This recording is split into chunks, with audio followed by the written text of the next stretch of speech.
sister was shot and killed by the Union City Police Department. He ended up shooting her 5 times. I was the only person that was outside with the police officers at the time of the shooting. Hello, everybody, man. This is Gilbert Chavez with Streetlow Magazine, Lowrider TV, or Lowrider Podcast. Today we have a special guest. Goes back many years back. The guy's a legend, radio legend. He's from the East Bay, but he hit all Bay Area.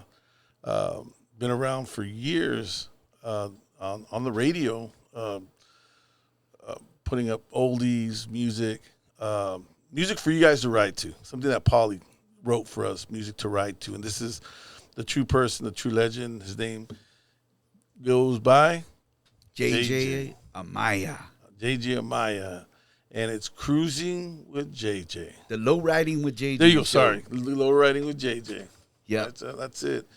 And, let us know a little bit about yourself, JJ. All right. My name is JJ Amaya.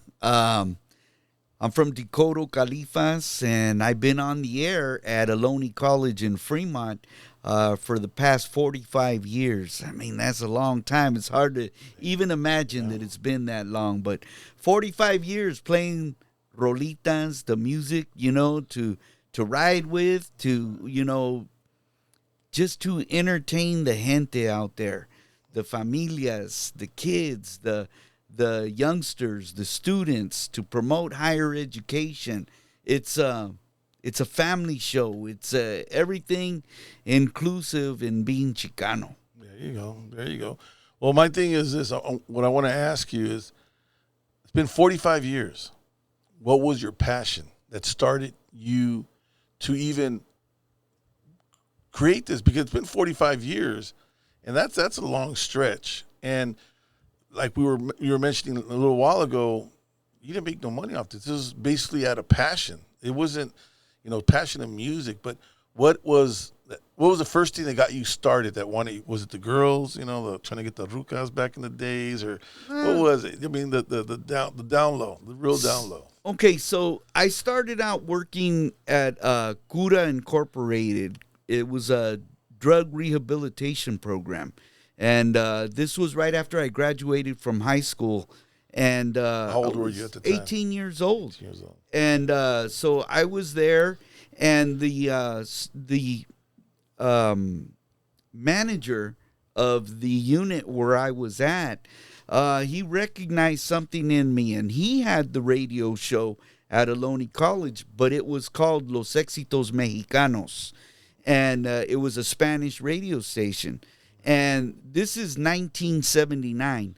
And so at that time, the low riding scene was evolving. It was really, starting to show on the street. We were, people were really starting to develop that culture within the culture. It was like at the beginning of this low riding era that has never ended since then. And even though a lot of our fathers and grandfathers may have had rides, back in the 40s and 50s, and they talk about chopped and channeled rides, but we were evolving into a different class of low riding. It was nothing like it. No. Nothing like it. No. Having the movie coming out, the magazine coming out, it was just a whole evolution. Yes. Correct. And so at that time, the director, Juan Villegas, had approached me, and he saw my work ethic, which was pretty strong because I got it from my parents and my grandparents. So he approached me and he said, "Hey, I have a radio show that I can't do anymore, and I'm wondering if you would like to take it over." And I was all like, wow, that sounds very interesting. I would love to do that. And so he took me up to the college, 2 visits. I sat in with him. And at that time, we would pre-record the show on a Tuesday, and it would air on Wednesday. And it was only a half an hour show. And so I took that along with the passion, and I was doing Los Éxitos Mexicanos for a little while. And then I approached the station manager and said, hey, I'd like to change the format to oldies, because that evolution of low riding was really, starting to evolve. Was the Éxito Mexicanos, what was it? Was that just Spanish music or it was campesino type of music? Yeah, it was Spanish music. And what would happen is I would use my own records my parents had, because at that time, everything was vinyl. And so the other part of it was I would go to the library at Ohlone College, and I would take out some records from the library and then take them over and use them on the radio and then bring them back to the library. So one day, I had asked the station manager about changing the format, and he says, no, this is a Spanish format, and we need to keep it as such.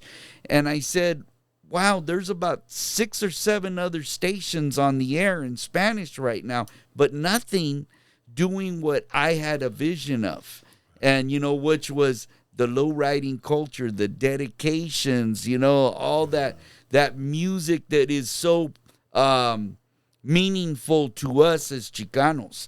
Nothing was available like that. There was a Sunday night oldie show or Sunday afternoon on KBRG. There were 2 guys, I can't remember, Alfredo Mora and one other guy. They had something going for a little bit. And it was also the college station, or was it was on KBRG. And which was a radio station from San Francisco. Okay. And so they were doing really well at that time, too. So that was about the closest to what I started to do. So after I approached the station manager and asked him if I could change the format, he said no. I was a little disappointed, but I still kept that desire alive. So one day I went, when you have a desire and a passion, you're never going to take no for an answer. Sure. So I went to go get records one day in the library, and the librarian was an old Chicano dude. And so I went up to Jim Landavazo and I said, hey, Jim, I said, I want to change the format on the show from Los Éxitos Mexicanos to playing oldies. And he goes, you know what, JJ, I like that idea. And he says, I'll tell you what, you run with that idea and I'll back you up. And I said, are you serious? And he had clout, there at the radio at the college. Right, so I said, you'll back me up? He goes, yeah. He goes, I go, but, the manager said no. He goes, just do it. He goes, I got your back. And so I was all right. So I went on there and I started playing oldies. And what happened is I need to back up because, like I said, I would pre-record the show. So I would actually go in on Tuesdays, pre-record the show for Wednesday. So on Wednesday, when the show was playing, I was in the community and seeing homeboys, homegirls, wherever, and I'm driving around. Hey, check out this radio station, while it was playing. So pretty soon I developed a following. And it happened fast because all of a sudden I started receiving like 26 letters a week. Wow. And the manager was like, What's going on? Yeah, no DJs ever received mail up here before. How are you getting 26 letters, fan mail? And so it just kept going and going. And it stayed a half-hour show for probably about 5 years before. And the show was called Lowrider with JJ as well? Yeah, because I had to give it a name. Wow. And that happened right away. If you're going to change the format, what's going to be the name of what you're doing? Right. And I didn't know what to come up with, so I just said, well, how about the Low Riding with JJ show? That's right. And it became that, and here we are, 45 years later, still rolling. No, I mean, I've been in your station a couple of times, and people from all over the Bay Area are calling. That, to me, is amazing. And 45 years later, and now you got 2 hours, right? Yes. 2 hours. Yes. So it evolved in time. I went from a half-hour show to an hour show, and then it was in the early 90s it went into a 2-hour show. And so it's been that ever since. And occasionally we'll do a 4-hour show. And they'll loosen up on me a little bit and allow me that extra time. And it works out because I'm able to hit several genres on the radio. You know, it's the oldies, it's Latin rock, I play a little bit of Tejano, and I have a following for every part of it. Right. So music to ride with. That's it, brother. It's all ties up to the same thing, because no matter what you as you're listening to the music, you want it to change a little bit. You don't want it just to be, oldies. You want to get a little bit hyped, right? Kind of like slow it down and.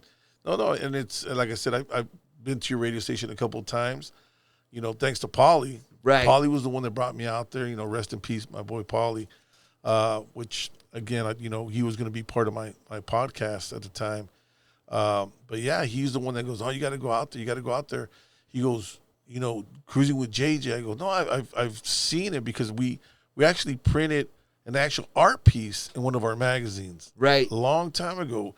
And somebody had sent it in, and he was like, "This is the guy right here." I'm like, "Okay, let's go check it out." And yeah, ever since then, I mean, Paulie always talked about you, and not only that, man, you're a good host. You're one thing I liked about one time that you came down to the Santa Clara Fairgrounds. I think it was for 4th of July. Remember we had the Midnighters there? A few times, yeah, the Midnighters. And you hosted it. Yes. And you went in there, you did your homework with these guys, man, and. What I like when you introduce them is that you give the people a little bit of story about the group before they start playing, because some people don't remember or never seen them. So right. For you to give them that little piece of history, so they can understand who's playing and stuff. That's cool, man. I think that's really important because a lot of our musicians, we need to recognize, their talents and their accomplishments. Right. So some of them might have, accomplishments outside of the band that they're playing with or recognized for. And so we need to recognize that Grammy or whatever it is, that accolade that they reach, that title or achievement in their lives. So, yeah, I do try to do a little homework and figure it out and share with the audience out there. So, going back to I want to say 20 years ago, or maybe 25 years ago, music changed, and it changed drastically. In the 70s, 79, 80, 81, that's when music really started changing.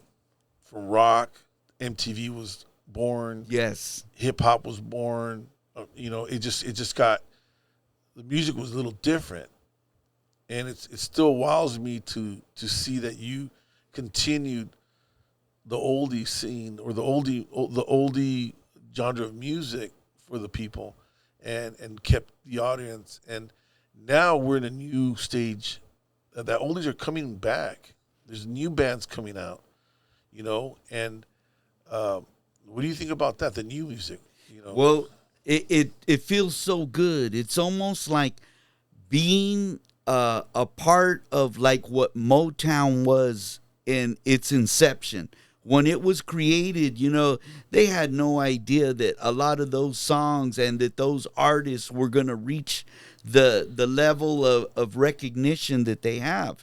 And so now this inception of new Chicano soul music, I mean, it's like, my God, we're hungry for it. Right. The collectors want it because it's similar to some of the music that we've collected. It's similar to the one-hit wonders, the bands that only went in the studio, recorded one song that they're known for, and we didn't hear anything else. So now these artists, these talented people are materializing, recognizing, they know they have the talent, right. But now they're developing it in ways that they know we're hungry for.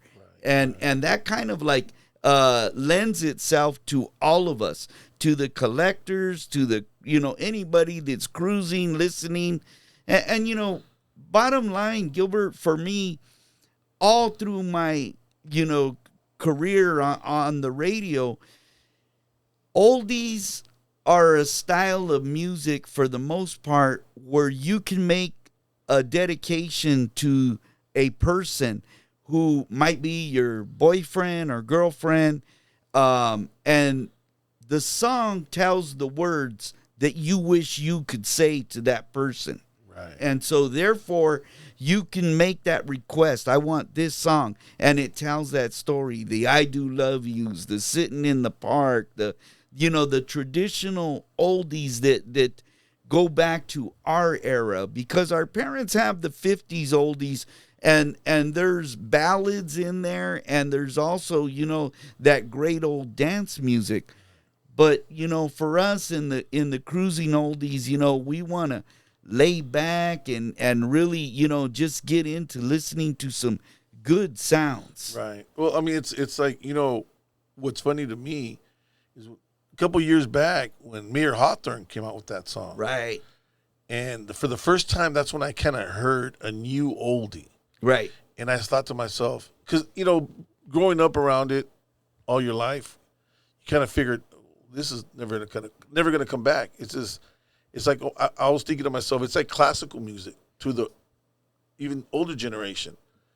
That classical music never really came back and made a stand or start pushing itself through the waves of the young generation and through the radio waves.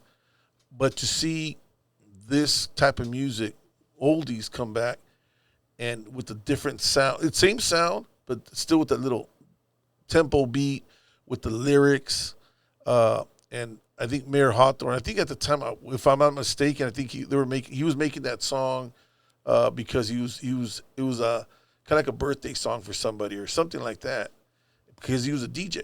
He was an actual DJ. Yeah. I mean, I don't know how truthful this is, but after that, he saw it was a hit. Then he started recording more music like that. But then I think it took a couple of years till we actually would sit there and realize that they got something. And like you said, there's so much talent out there, so many names of different artists that are coming out, and they're creating their own music, their own lyrics. The Sinceres, the Altons, the Trish Toledo, Mariah Avila, the Illusions that just came out. Now we even have those Yesterdays. Right. They're coming out to our show. And I was like, wow, man, this is dope, man. This is music for our young generation. Well, I need to back you up here for a second, because the person that turned me on to that music was Paulie. Paulie got a hold of me, and he says, hey, do you know who this is? You know who that is? And, hey, check this out. Go on YouTube, listen to this. And he already had a desire, because Paulie was a person who can appreciate music outside of the box. For sure. And, I didn't know anything about ska music. And, and Paulie, threw that at me, and I'm all, what? Yeah. And so a little bit of everything. And, and he would tell me every now and then, I ask him, hey, what'd you do this weekend? Oh, I went to a concert. I'm all, well, who'd you go with? He goes, oh, I went by myself. Because, he was that much into a band or a group or style of music that he would go check it out. So Cure. You went to a Cure concert. And the thing is that it's so he brings that back, and and he shares, and the next thing I know, Paulie was my most visited guest on my radio show. So through the years, it's like he would call me up and just I'd invite him to the show. We grew up in different cities, neighboring cities. But, we watched each other grow up, for the most part. Then I found out that he was actually born in the city where I grew up in Dakota, Califas. And that blew me away, but our stories were so similar, growing up, because we came through the evolution at the same time. Right. We all did. Yes. It's just we're in different. It's like the earthquake, right? Yes. We all experienced the earthquake at the same time, just in different areas. Right. And I think that has a lot to do with low riding and different hoods in the Bay Area, because at the time there were hoods. Right. There were actually neighborhoods that were beefing at one time, and you know, you're young, you want to belong to something or somebody, and it definitely separates us. But as we grow older, we appreciate the music, the art of lowriding, and each other, bro, and each other, and definitely. each other, and being able to go anywhere. You know, like I used to love going to Dakota. I have friends in Dakota, Fremont. I got friends in Oakland. I got friends in San Francisco, Redwood City, San Mateo, San Jose. I mean, we had friends every Mountain View. I mean, I could name all these cities. Right. We all love the same thing, you know, lowriding. We love lowriding. That was our thing. And oldies. We just love listening to oldies all the time. And we'd always share new music. And luckily there was our elders that the record collectors, again, like we were talking about that on the radio station, at your station, about the collectors, man. If it wasn't for them, hey, I wouldn't have been on the air as long as I have, because through each of those collectors, you know, they lent more music for me to put on the air. And so, you know, like Tommy Siquero and, you know, the Mendez brothers over here and Sleeps and, oh, man, just all of them.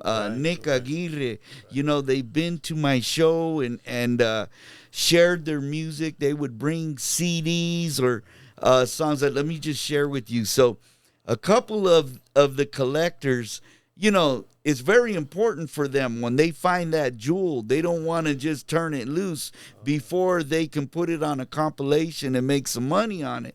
So I've had a couple of them when they'll bring a CD and they'll say, okay, play this song. It's track number 3. But right in the middle of the song, I want you to air the station ID. And I'm all, what? We can't do that. Yeah, that's against radio policy or ethics. Right. He goes, no, you don't understand. Just do it. So the song's playing, beautiful, you know, soul, Chicano ballad. You know, this one's going to, you know, really hit. And then all of a sudden, you know, it's 89.3 KOHL. You know, there's a little soundbite in there. And I'm all like, wow. And then he explains. So I know a lot of people listen to your show and they'll record it. And if they can't release it with that soundbite in the middle of it, so I know I still have my treasure.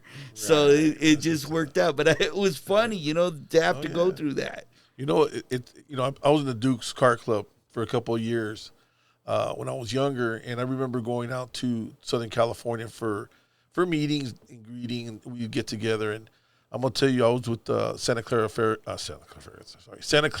Dukes out here in San Jose, and our president at the time was Chuy Martinez, big time 45 collector, music collector, big time, and this is like, I want to say, oh my God, this is in 1992 when I joined the club. It was 92, 91, it was 91 because I was graduating from high school, and I remember him buying a 45.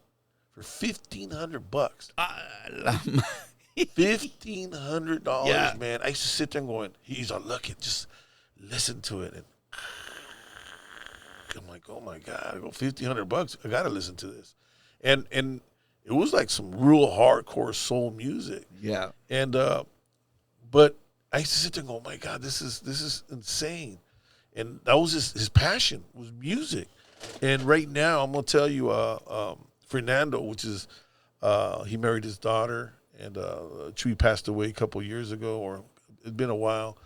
Rest in peace, Chuy. But his daughter married Fernando. Fernando ended up with all his music and all these 45s. But besides that, we used to go to L.A., and I remember there's a guy, Julio. Julio was the first president of the Dukes.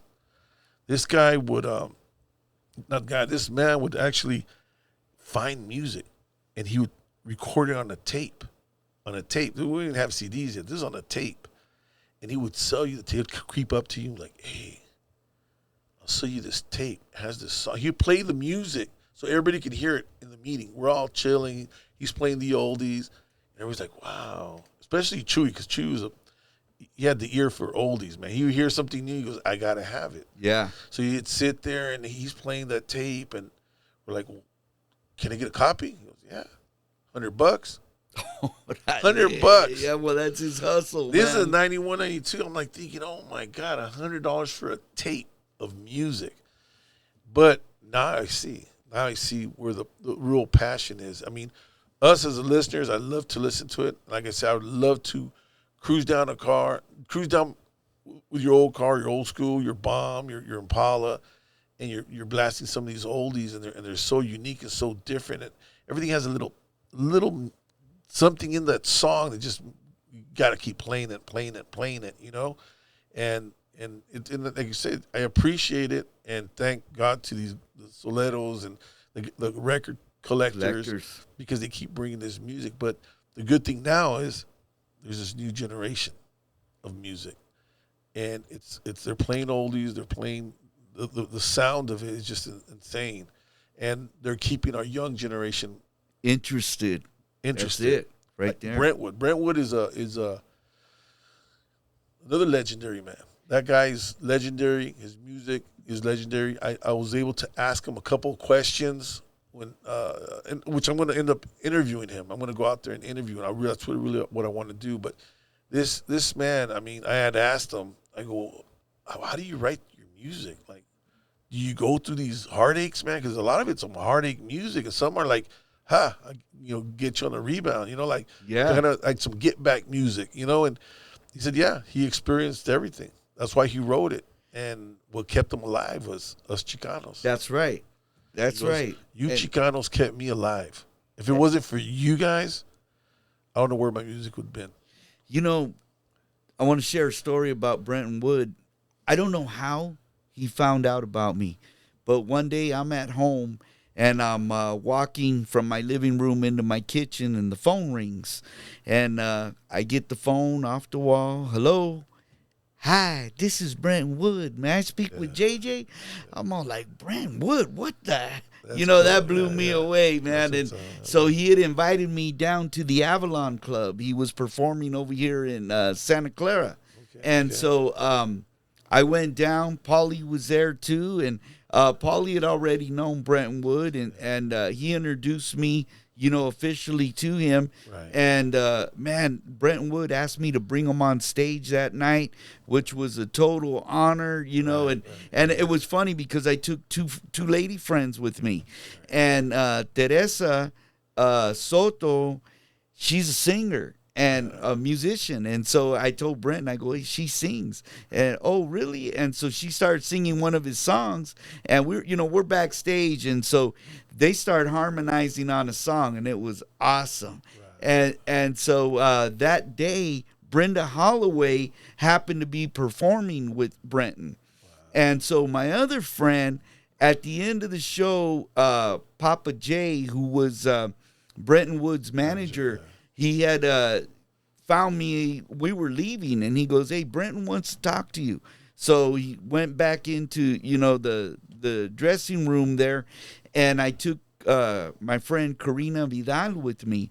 And so we're back there, and Brenton was talking to somebody, so I was waiting, for him. And then here comes Brenda Holloway walking in the room. And she tells Karina, she says, hey, man, I like your earrings. And Karina looks at her, and she says, you know what? If you like them, they're yours. And she takes them off, and she hands them to Brenda Holloway. Wow. So Brenda Holloway says, well, if you're going to give me your earrings, I'm going to give you mine. Wow. So Brenda takes off her earrings, and she gives them to Karina. So Brenton talks to me, and he says, hey, I want to thank you. And he got a poster of the event, and he says, JJ, I want you to have this. And he signed, the poster. And, so we're driving home a little bit later, and I'm like, man, I can't believe it. I brought Brenton Wood on stage. I've been playing his music, for like 30 years, and I met him. I talked to him. I'm taking home a signed poster. Wow. And you get a little starstruck when you're around people that you admire like that. Right. So I'm telling that story to the girls, and Karina is saying, wait a minute, you got his signature, but I got Brenda Holloway's earrings. And Teresa's saying, yeah, but I got to harmonize with Brenton Wood. So I mean, the ride home was just unbelievable. We still talk about it, and it's just an amazing time. Well, no, and like I say, he's definitely legendary. His name's Alfred Smith. Yes. I found that out a long time ago. I've hired him for a couple of gigs for our shows and stuff, that's how I've been able to meet a lot of artists, because I've been able to hire them for our events. And, again, like you said, you're young, you're listening to their music, and, never in a million years would I ever thought I'm going to be hiring him and actually talking to him and yes, and that was a cool feeling to myself, but within time, I mean, with time that you've been around these guys, it's like, how can I say, it's something special. Yes, it's a special feeling to have them, perform for you at your gigs, and then you actually go out and introduce them, and be part of their life at one time, because they meet a lot of people, right? And for them to remember you at times, or because I've seen some artists like, oh, hey, what's up? How you doing? Hey. Nah, you don't remember me. Yeah. I've rubbed elbows with him a couple times. He just doesn't remember me. And like I say, in one aspect, in 45 years, I haven't gotten paid, for doing what I do. It's a passion. But I've gotten paid in so many other ways because, the backstage involvement with a lot of artists, being able to bring artists on stage and communicating with them one-on-one, and even exchanging phone numbers with a lot of them, it becomes more than just a working relationship. It becomes a friendship. A true friendship. And so you get to know a lot of these artists on a personal level and understand, hey, we're just human, and they just have a talent that they've learned to share with us, and we're blessed to be there. But Brenton Wood, I'm going to tell you, in my opinion, he needs to be recognized with some type of lifetime achievement award, especially from the Chicano community, because when you go to a Brenton Wood show, everybody in the audience is singing his songs lyric for lyric, and and just moving and grooving, and he needs a star. He needs a star in Hollywood. He needs an actual star. Absolutely. Because not only he's shown us his music or kept us entertained, but he's also kept the world entertained, because a lot of his music is also on commercials. That's right. In movies. And I don't know if you knew or not, but I know he was going through some publishing rights issues, and he won. So now he's in a better place for himself. Oh, and I think that's amazing. That's why, from my understanding, doesn't want to perform anymore, or he's not going to perform. If he does, it's when he wants to, not because he has to, which is, I think. Hey, living life on your terms, man. He's earned it. Yep. And like you say, it's not about money sometimes. It's more about time, because we only have a certain amount of time on this earth. And when you interact with people, that's more valuable than anything. That's the most valuable thing, to have known somebody and to have interact with that person that has touched millions of people, because he has. And the time I brought him, I think it was 2 years ago, we brought him to Salinas, and then we took him to Woodland for our shows. And I'm going to tell you, man, I had a family from Washington call me. This man called me up, and he goes, are you going to have Brentwood and Woodland? I'm like, yeah, we're going to have him at the car show. Okay, because my kids, they want to go see him. They love him. I said, oh, okay. I go, well, what's their ages? He goes, oh, one's 9, the other one's 12. Oh, yeah. They know all his songs. I said, well, thanks to you, right? You. He goes, yeah, I'm always bumping Brentwood, and so they know all their lyrics. And when we found out that you were going to have him at the car show, it went crazy. We got to go see him. And he's up there in age right now where I think he should take a back seat now and chill and relax. I don't think he should work that hard, but definitely he needs an achievement award for sure. Yes. And hopefully the music industry does recognize them when it's not too late, because the guy's a legend. The guy's a legendary. I mean, I went through some rough times in my life, and listening to his music was always a relief for me. Whether we were working on our cars at night, shining the chrome, fixing some wiring, changing the rear end, bumping Brentwood, and my cousin Art, which was a big influence in a lot of the things I'd done with lowriding and the music. He used to bump Brentwood a lot. That's kind of like where I heard Brentwood for the first time through my cousin. He'd be out there working on his car, shining it, lowering it. I mean, bumping Brentwood. I mean, and Mary Wells too. Yes. I wish I would have met Mary Wells. I didn't have the opportunity to do that, but I wish I would have. Mentioning, like Mary Wells, you got to go back, and Soundhole back in the day. We had Disco Odyssey and Studio 47, and a lot of those legends, performed there. And once they did, it was like we were able to make that connection, and the early days of low riding when they started having the lowrider balls. Yes, and that's what I was looking for. Yes. 5-Star Productions, Biney Reese, were doing things back in the day, and right. I wouldn't have been on the radio, for the time that I have if these people didn't start doing what they were doing, in that time frame. When we used to go see concerts, with a lot of those stars, like at the Circle Star Theater in San Carlos, it was a round stage that would rotate, and, there wasn't a bad seat in the house, Wow. And I went and seen James. I saw a lot of artists there, Smokey Robinson and James Brown put on a performance there that was just incredible. See, that was another person I never got to meet, James Brown. Man, beautiful, right. Beautiful show. They called him the hardest working man in show business for a reason. Right. So, right. And it's just like, for me, on the radio, a lot of these artists, their music that they left behind, give me the opportunity to make somebody's day a little bit brighter.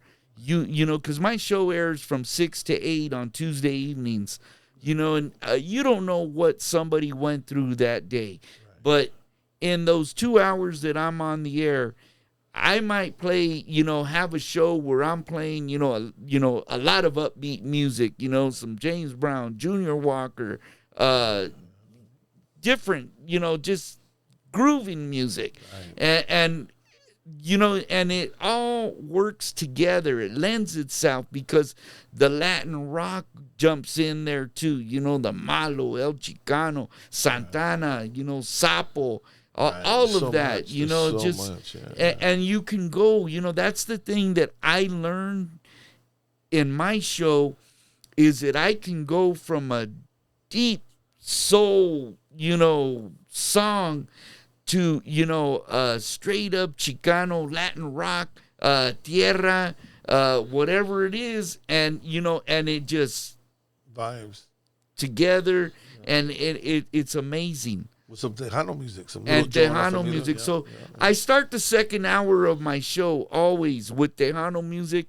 Yeah. And I 99% of the time in the show with Tejano music. And the reason for that is my mom is a Tejana. Well, she passed away in 2014, but I learned about Tejano music and the Tejano artists, and we went to a lot of Tejano dances, and I'm also the MC for a lot of the Bay Area Tejano shows that we did brought a lot of artists, to Sanjo, and recently they celebrated their 20th anniversary of the Bay Area Tejanos, and I emceed that event as well. That was about a month ago. Wow, and man, I've been on stage with a lot of, top artists, a lot of Grammy Award winners, and sometimes I get a little nervous And you know, and I remember Ramhead Edda, who's his show name is the most wanted man in Texas. And Ram, when I brought him on stage, I told him, I go, you know, I never get nervous, but tonight I'm nervous. And he goes, pues por qué? And I was all, because of you, brother. I don't know, man. Something about you, man. You know, even when you hired me to bring on the Midnighters. Right. You know, that was very, very touching, man. Wow, the Midnighters. Yes, you know, the Jimmy. sounds that we remember, that we know, and it's like, holy smoke, they're coming to San Jose, and I'm gonna bring them on stage, you know, and Jimmy and man, everybody there, Hank. They all got stories, you know. One thing I always, when I talked to Jimmy from the Midnighters, I said, he gave me this crazy story about him when he was younger. He's all, you know, back in the 60s, they all had their instruments, you know, and he goes, and he showed me this big old slash he had on the side of his face. He goes, you see this mark right here? He's all, I had a fight for my bass. This guy stole my bass out of my car, and I walked all the way to Watts because they stole my bass. And I walked over there. I said, hey, I want my bass back. That's my bass. So he goes, I got a beating for it. But at the end of the beating, they gave my bass back. He said I had a lot of heart. He goes, not only that I had a lot of heart, I had no money.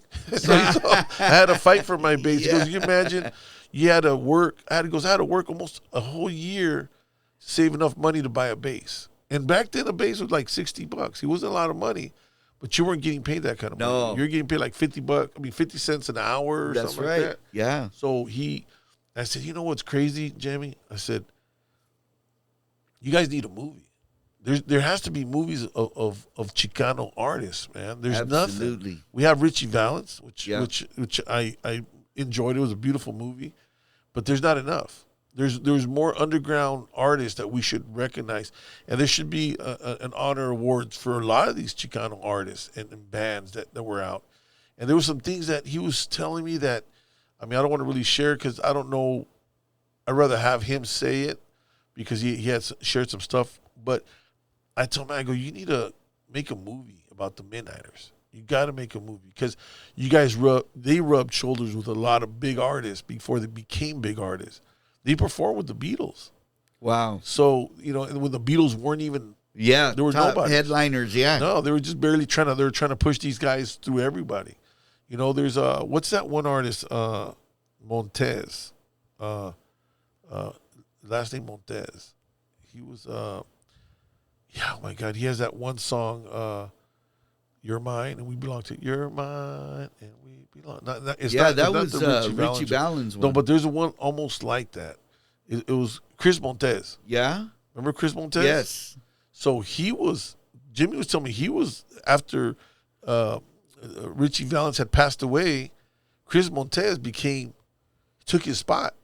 And he was like the hottest thing in El Monte. That he was the one that the Beatles opened up for Chris Montez. That's how big Chris Montez was at the time. And and that's what Jimmy was like, man, they took our swag. Beatles took our swag. They came, if you would have seen them, you wouldn't believe it. And after they saw the way we got down, us Chicanos got down, they took our swag and became this hot sensation in the world. Man. You know? And that's why I told him, I said, you know, they should make movies about this. And I even told him, I go, you got to say, you know, and he wants to, but he's just scared because he's like, you know, I'm scared to put out a movie and not get nothing for it. You know, because there's a lot of people that don't get nothing for it. And look at us, we still not recognized. But you know what? At this point in time, and it's more about getting the story out there, getting that recognition, that knowledge. Because, you know, it's like, you know, we also have like authors like Ruben Molina writing, you know, about the songs of the barrios. You know, that's so important. You know, it's like, I learned a lot Jimmy Molina is the one that wrote those books, right? Ruben Molina? Yeah. He wrote those books about music, right? Right. Oldies. He has like 2 volumes. Right. Okay. Yeah, and so that's real important, for young Chicano DJs out there. All the collectors that have been collecting, they need to be recognized, because this is part of our history, and recently visiting that Lowrider exhibit that was at the San Jose Library. Right. Oh man, that was really nice, and I'm saying to myself, you know what? We need that lowriding museum because there's so many facets that make up this culture.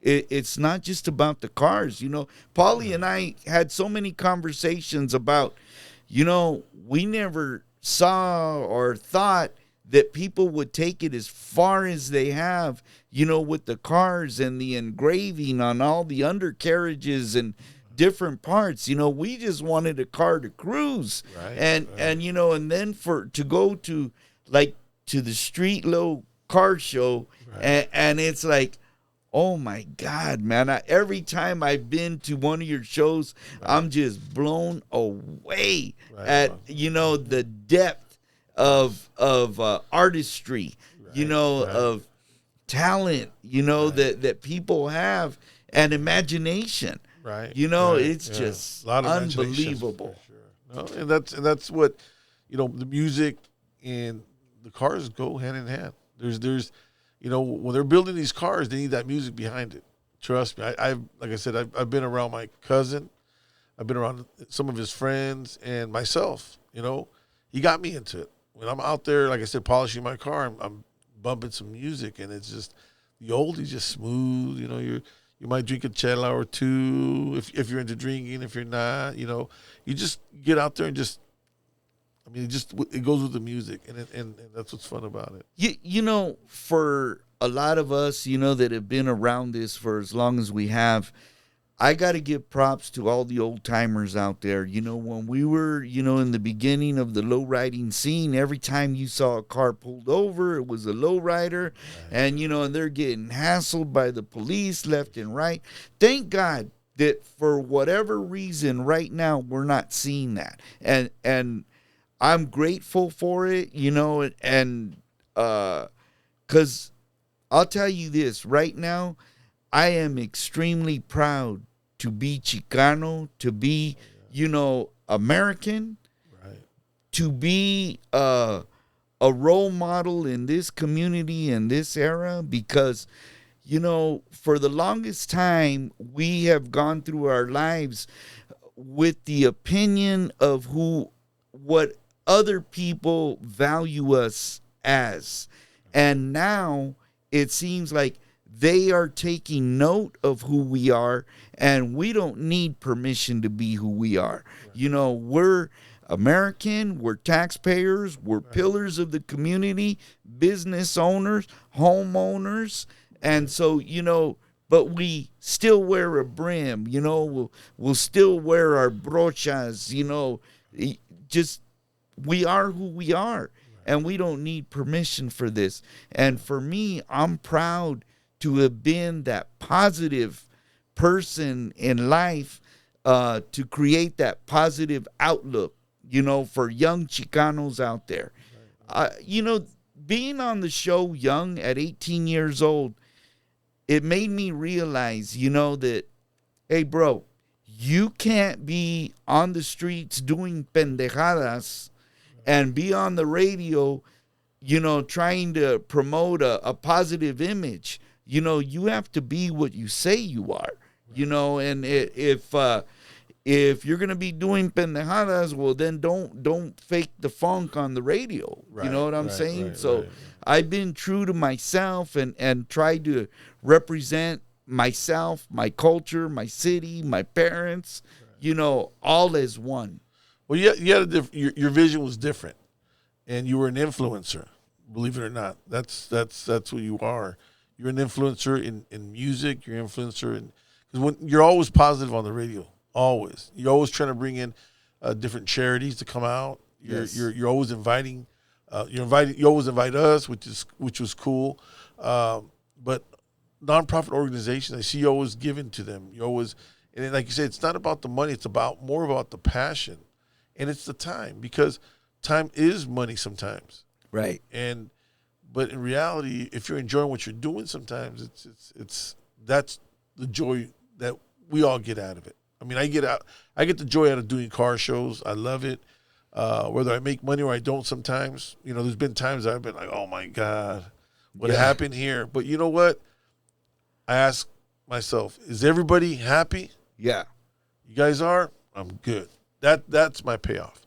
To make sure everybody's happy, everybody's having a good time, and with no problems with the Chicana and all that. Just make sure that everybody's good. And I think that's what you've done with the radio all these years, and put yourself through a different, how can I say, a different journey in life, But it's a good one because you've brought in this music to all of us to listen to, and you've helped a lot of people as well on the way there. And you use the music for positive, to bring in people to come out and have fun. And, like I think you were telling me the other day, you had some white guy asked you, or a Caucasian guy say, oh my God, we listen to your music. You're like, what the hell? But we get that. I get that when people buy our magazine. Sometimes I'm like, wonder who's buying my magazine on the other side. And then I look at them like, they're into it? But they are. It's a passion. I think our culture is a how can I say it? It's our culture it's not just a fashion. It's a statement of our lives. This is how we want to dress. This is how we want to do. This is what we want to do. And I think being pulled over all these years and being harassed all these years, but that was our older generation, which was young at the time, when there was no cameras, there was no, and they were picking on us. And to say I'm proud to be Chicano, I'm proud to be brown, at the same time, this is our land. Right. This is land that was stolen from us in a way that was forced for us to sell it, And there's people out there and there's other cultures out there that feel that the states, they owe us this, they owe us that. Well, in that case, they owe us too. But let's not, who cares? Let's put that aside. Let's go forward. Let's live a different lifestyle now. Things happen for reasons. Rather, the Aztecs in the what do you call it? The Aztecs in the conquistadores, they fought against each other, killed each other. They did all that for us. We're here now. Yeah. Let's change our way of living. Let's change our way of life. And through music is one of them, which is proven with you for sure. The longest radio station ever on the radio is you're the one. 45 years, man. I can't. I mean, I know there's other radio guys out there, but as far as with the same music, same style, same. Just and that's cool. That's cool. Definitely cool to see. But hopefully it continues. And hopefully it keeps going. And we've talked about it. I mean, you probably need to be on YouTube. You need to be on YouTube with your radio station and push a little bit, visual and. I had a co-producer, Chucky, and he was pushing that. It's like, hey, we got to do this, we got to do that, and I'm all like, wow, man, I've been on the air for 40 years. I don't know what's left at this point. And I don't know, if I'm trickling down or what. But it seems like it's as strong now as it's ever been, and I got to say this too. There's a lot of times I got to give this all back to God, because there's times when I turn the microphone on, I don't even know what's going to come out of my mouth. And it just honestly feels like a ray of light's hitting me in the back of my neck and coming through my mouth. Yeah. And it's like, and I know that I've been used as a vehicle, to promote positive things, just as you were saying. And it's like, it's embedded in me, and I asked the Lord, put me where you need me to do your work. And so I'll say this. You're right in that I've invited a lot of charities or organizations to come on the air. If they're having an event, I want to be able to promote it. I want to give them that opportunity to get people out there. It's for our gente, and inclusive in that is like Victory Outreach Church. You know, and I learned lessons along the way on the radio too, because, you know, I air from a college radio station, and I had Victory Outreach on the air with me one time, and they wanted to start off with a prayer. And so we opened it up and we started to do a short little prayer. Well, the station manager came running in. He said, whoa, stop. I'm all, what's up? He goes, you can't do that. I'm all, what do you mean? He goes, well, this is a college, it's a school, and we have to show a separation between church and state, which was a hard lesson for me. It was an instant message. We had to stop that. But nonetheless, I still had Victory Outreach on to promote the event that they were having. And I will always invite them to the show for the simple reason that many of my friends, your friends, and whoever's watching friends, their lives have been touched and changed because they have been a part.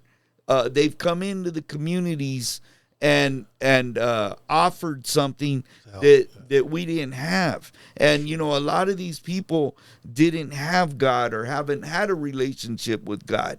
So, you know, I will always, even if I know that my friends were only saved for a certain time and they slipped, fell back, and maybe OD'd and passed away. For that time that they were a part of their life, they were solid. And they got to know life on a whole different level. So I will always appreciate that. No, I've been around them, and there's a couple of chapters here and there. Even in Tijuana, they have one in Tijuana, which is, we're fortunate to work with them a couple of times. And man, their car shows are huge. They did them at the Toreo in Tijuana, and they would bring all the guys that were, you know, they would pick up the homeless guys and give them a place to stay, feed them, had them working, you know, just give them a different mind state, you know, just to keep them alive, really, because these guys were dying. They were killing themselves by on drugs and stuff, you know. But and, you know, and that's the beauty to have.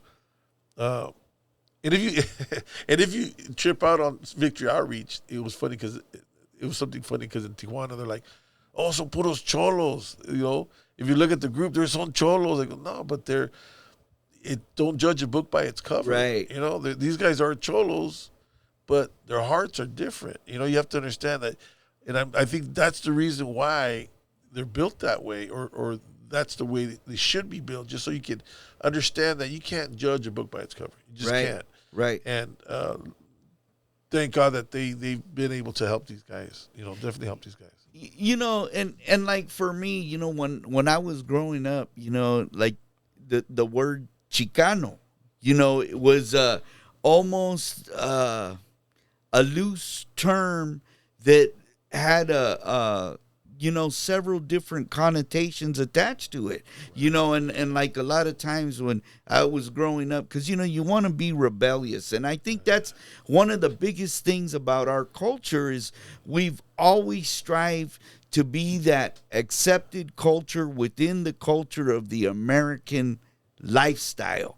And so that's what we are. We're Chicanos, and we've developed and earned the right to be who we are, and we don't need permission for it. But in that early time frame, you know, that word Chicano had a negative connotation. I think it still does to some people, because, you know, I've heard like older people come up to me, and like, oh, don't use that word Chicano.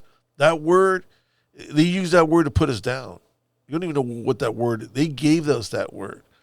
But, I mean, my thing is, from my understanding, Chicano is more like it's something to stand up for ourselves. Absolutely. With attitude, because, you know, and I think the younger generation came up with a different attitude because seeing our ancestors get beat down by cops, or, you know, be just treated unfairly. So here we come along, get a little education and learning the laws. Still, the laws are still working against us no matter what. And a lot of the laws were made because of us. You know, so here we are. We have to fight these laws. And I figured, well, the word Chicano was more of a, how can I say, like I don't know, like to battle off anybody that was, because Chicano power. We're social Chicano warriors. Yeah. Let me tell you a little quick story. We were in Las Vegas, because I go to SEMA every year out there, and I was in Las Vegas, and we were in the casino, and I'm wearing a jacket, and on our jacket I always put Chicano power. Yeah. Since I started Streetlow Magazine, we always had on our jacket, on our hats, Chicano power. And I was at the casino, I was wearing my jacket, said Chicano power, and this Caucasian guy looks at me and goes, "Psst, what does that mean, Chicano power?" He goes, "That means I can put on white power." I said, "Listen, let me tell you something. You can put on whatever the hell you want. But when you get hit up by somebody because of that white, what it meant at the time," I go, I'm not saying you can't put that. You can't be proud of who you are, but you have to understand white power was meant to hurt a lot of other people. Right. And Chicano power, we didn't do that. We used this term to defend ourselves. Right. We didn't use it to go against anybody. So just check your history out before you start mouthing off to anybody. And he just like looked at me like, "Oh, whatever." Like, he was a little buzzed and stuff, but it kind of bothered him to see Chicano power. Like, he felt like, right there. yeah. Yeah. Yeah, with our jackets. Yeah, I gave that patch And they to were embroidered. Paulie, that same patch right there, because we used to sew it on our pants, down at the ankle level. So Exactly, this brother. This is an original patch. This is original. Doesn't even have the glue on it. These were actually sewed on your jacket. This is an original Chicano power patch. So I made some copies of this to make sure I had them. But at the same time, if you look at the way the little hand is, I had it embroidered into the jacket. It's embroidered in the jacket. Oh, wow. It's not even a patch. It's not a patch. No. Okay. So I had those embroidered in my jacket. So all the jackets I made had Chicano power on them. And that's why I was like, you can't take it off. I mean, you're going to have to cut it off, but you can't take it off. It's on there. And so that was my main belief, like Chicano power. Like I when I was younger, I must have been like, I want to say about 16, 17 years old. I was at my cousin Art's house. Like I'm saying, he's a big influence of mine. I was sitting at his house and he's watching this NBC or ABC. ABC, they used to play a lot of programs. There's a program that came out, it's called Chicano. And it was a 3-part series. I don't know if you remember this. And it was on ABC, on a channel. And I had the series because I ordered it. Or after the whole thing, I had ordered it. And, I was stoned. I'm going to tell you the truth. I was stoned. And when you're high, you're like just into it. And I had gotten stoned with my cousin at the time. And drugs were illegal at the time. So, I'm not trying to promote it. But I was young, and we were just so stuck into the TV. But it had everything from Corky, the writers, the photographers, the activists, the brown berets. It's a beautiful 3-part series. Yeah. I've been looking for it. I can't find it. I found one tape. They only made it tape. They only made tapes. There's not even CDs. If there is, let me know, because I know there's no CDs out there. I've been looking for it, but it's a 3-part series. It's beautiful, man.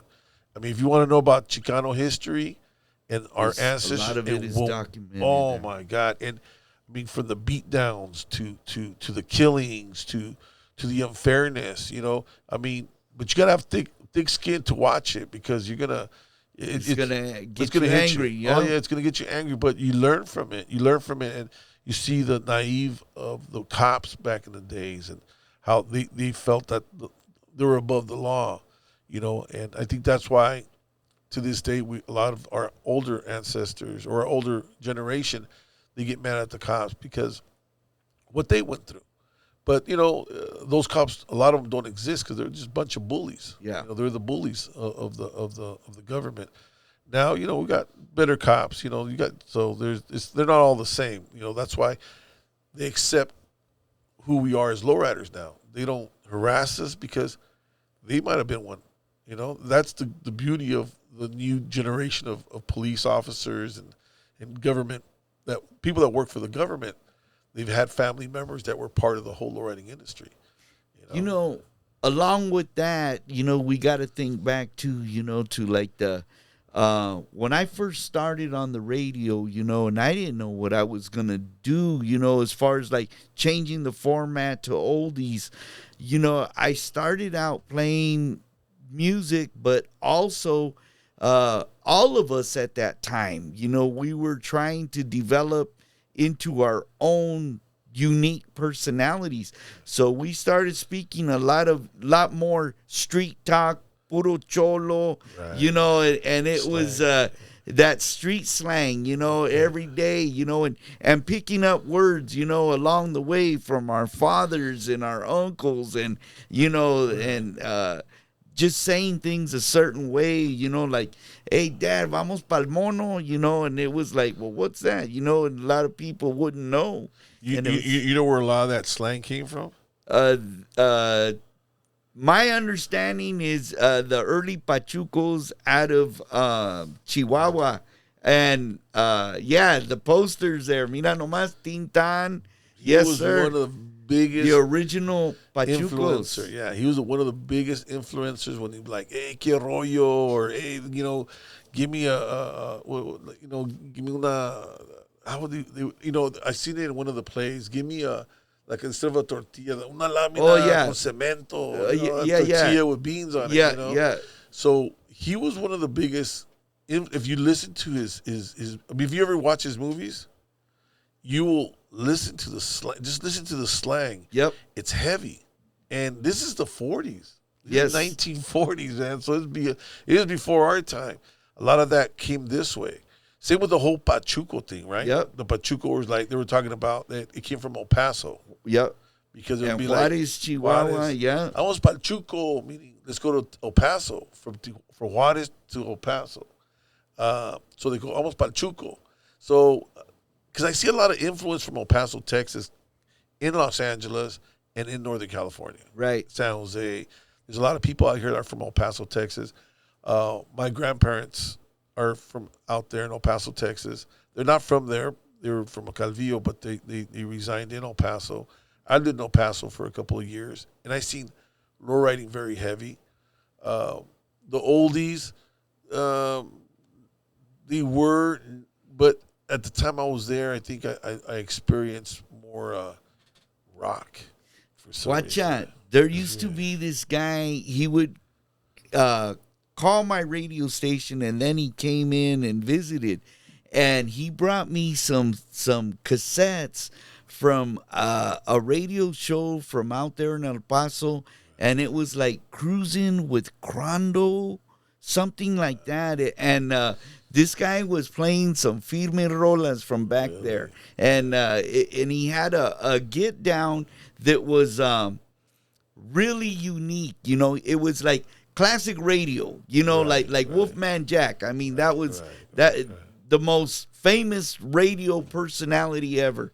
Never be another man like Wolfman Jack. Oh yeah. And this guy, he had a personality similar to his, and it was just like, man, very unique. In El Paso, Texas. He was from El Paso. Yeah. Wow. I mean, I must have been really young at the time, because in the 80s I was like 81. Must have been like 9 years old, 8 years old. I was a kid. I was a little kid. So the music I was kind of turned on to was a lot of Tejano music. Yeah. A lot of Tejano music. And you know what? There was oldies. I remember they would play a lot of oldies, because the guys we were hanging out with at the time, they're into lowriding, man. I remember them building, because I lived in the Lower Valley in El Paso, Texas. This place called Loma Land. It was the name of the street, Loma Land. It was kind of, I guess it was a barrio. And it still is, because I've driven over there, and I see a lot of old cars there. But that's where I remember seeing all these old cars and the hydraulics. Like they were barely coming up. So how old were you the first time you seen hydraulics, bro? Oh, my God. I must have been about 7, 8 years old. The first time I seen an actual Impala that I can remember, because it's still embedded in my memory. I was about 5, 6 years old, and I remember seeing rabbit ear antennas on an Impala. That's what I remember. And then we lived in East Palo Alto at the time, and I remember like guys with frogs. Even Chicanos had frogs, like big old frogs, and the bell bottoms. I remember the halfway shirt opened up, and this is in East Palo Alto. That's what I remember. Then we moved to El Paso. We stood there for a couple of years.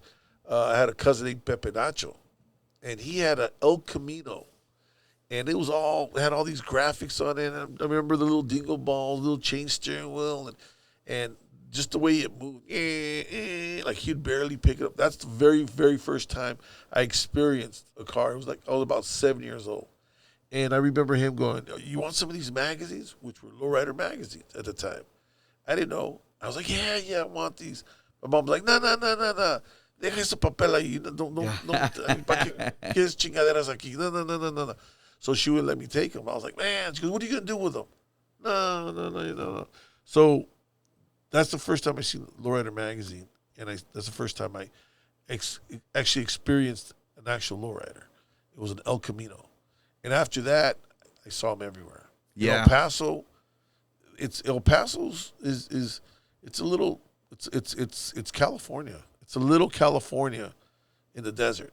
It's hot as hell out there, and when it's cold, it's cold. And I lived there for about 4 years of my life, and the 4 years I lived there, when it was cold, it would snow. In El Paso? In El Paso, it would snow. Wow, bro. 4 or 5 inches. Sometimes you couldn't even go to school. All I remember is when we would drive to South Texas, going down by Corpus. That's where my mom was from, a little town called Bishop. And every time we drove through El Paso, it was about 105 degrees, man. Right. Más caliente que la I did a show there, and I think I talked about it. We did a show there back in, oh my God, I want to say in 04, 03.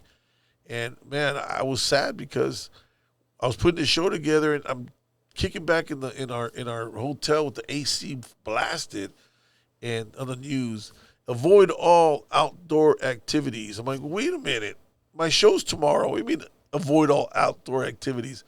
We took a plunge. That's when I said we've lost money. You couldn't believe.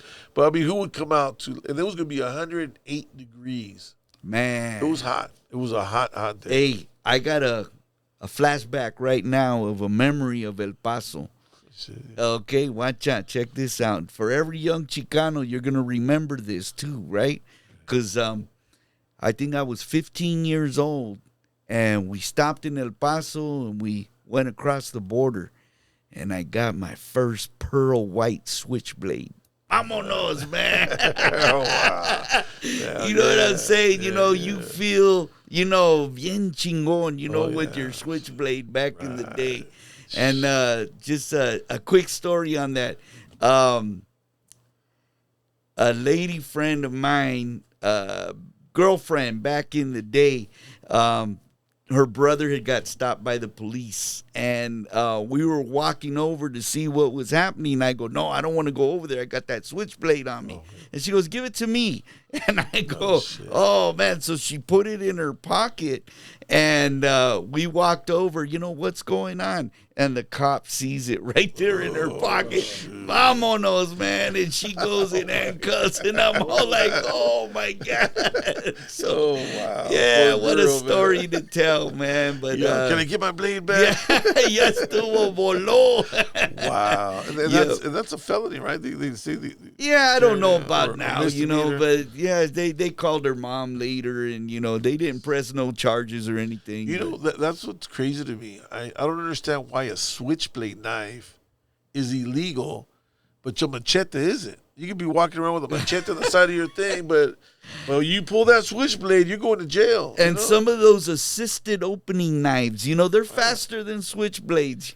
But that's what's crazy to me. I mean, why is it illegal? That's what I want to know. What's 6 inches? Yeah, I think anything, if it has a 2-inch blade, you're okay, even if it's a switchblade in California. Right. If it's 2 inches, it's legal. Anything over 2 inches is illegal. But you can carry a machete. It's Yeah. okay. Yeah, it's crazy. And that thing's this long. Yeah. You can carry a sword, a ninja sword. I don't think they'll do anything to you. No, hombre. And it's kind of like the gun laws too. You can have a gun, a 45, but you better not have an AK-47 because they do the same thing. Yeah, exactly. I don't see how they. I don't know. It's just it's quicker. Okay. But you know what? Since you touched on that subject, that's a subject that is very, very personal to me. Your Second Amendment rights, belong to you. Right. We were born with those. Driving is a privilege. It's not a right. Right. But owning a firearm is a right. Yes. You were born with that. And what people get twisted on is that I know a lot of people are anti-gun. But the reason that the Second Amendment exists is to protect your rights under the First Amendment. Right. The First Amendment gives you the right to free speech, freedom of religion, the right to redress your government. Right. There's 5 elements of the First Amendment. But in those 5, I know them, but give me a second here. But the thing is, the reason we have the Second Amendment is to protect ourselves from a tyrannical government. If the government said suddenly, we're going to do things this way, the forefathers of this country said, this is the way this country is going to be. And if you change any of that, that's why you have the Second Amendment. The militia that they speak about are the people. We are the people, and we have the right to protect ourselves and our families and to protect our communities against a government that wants to be a ruling government.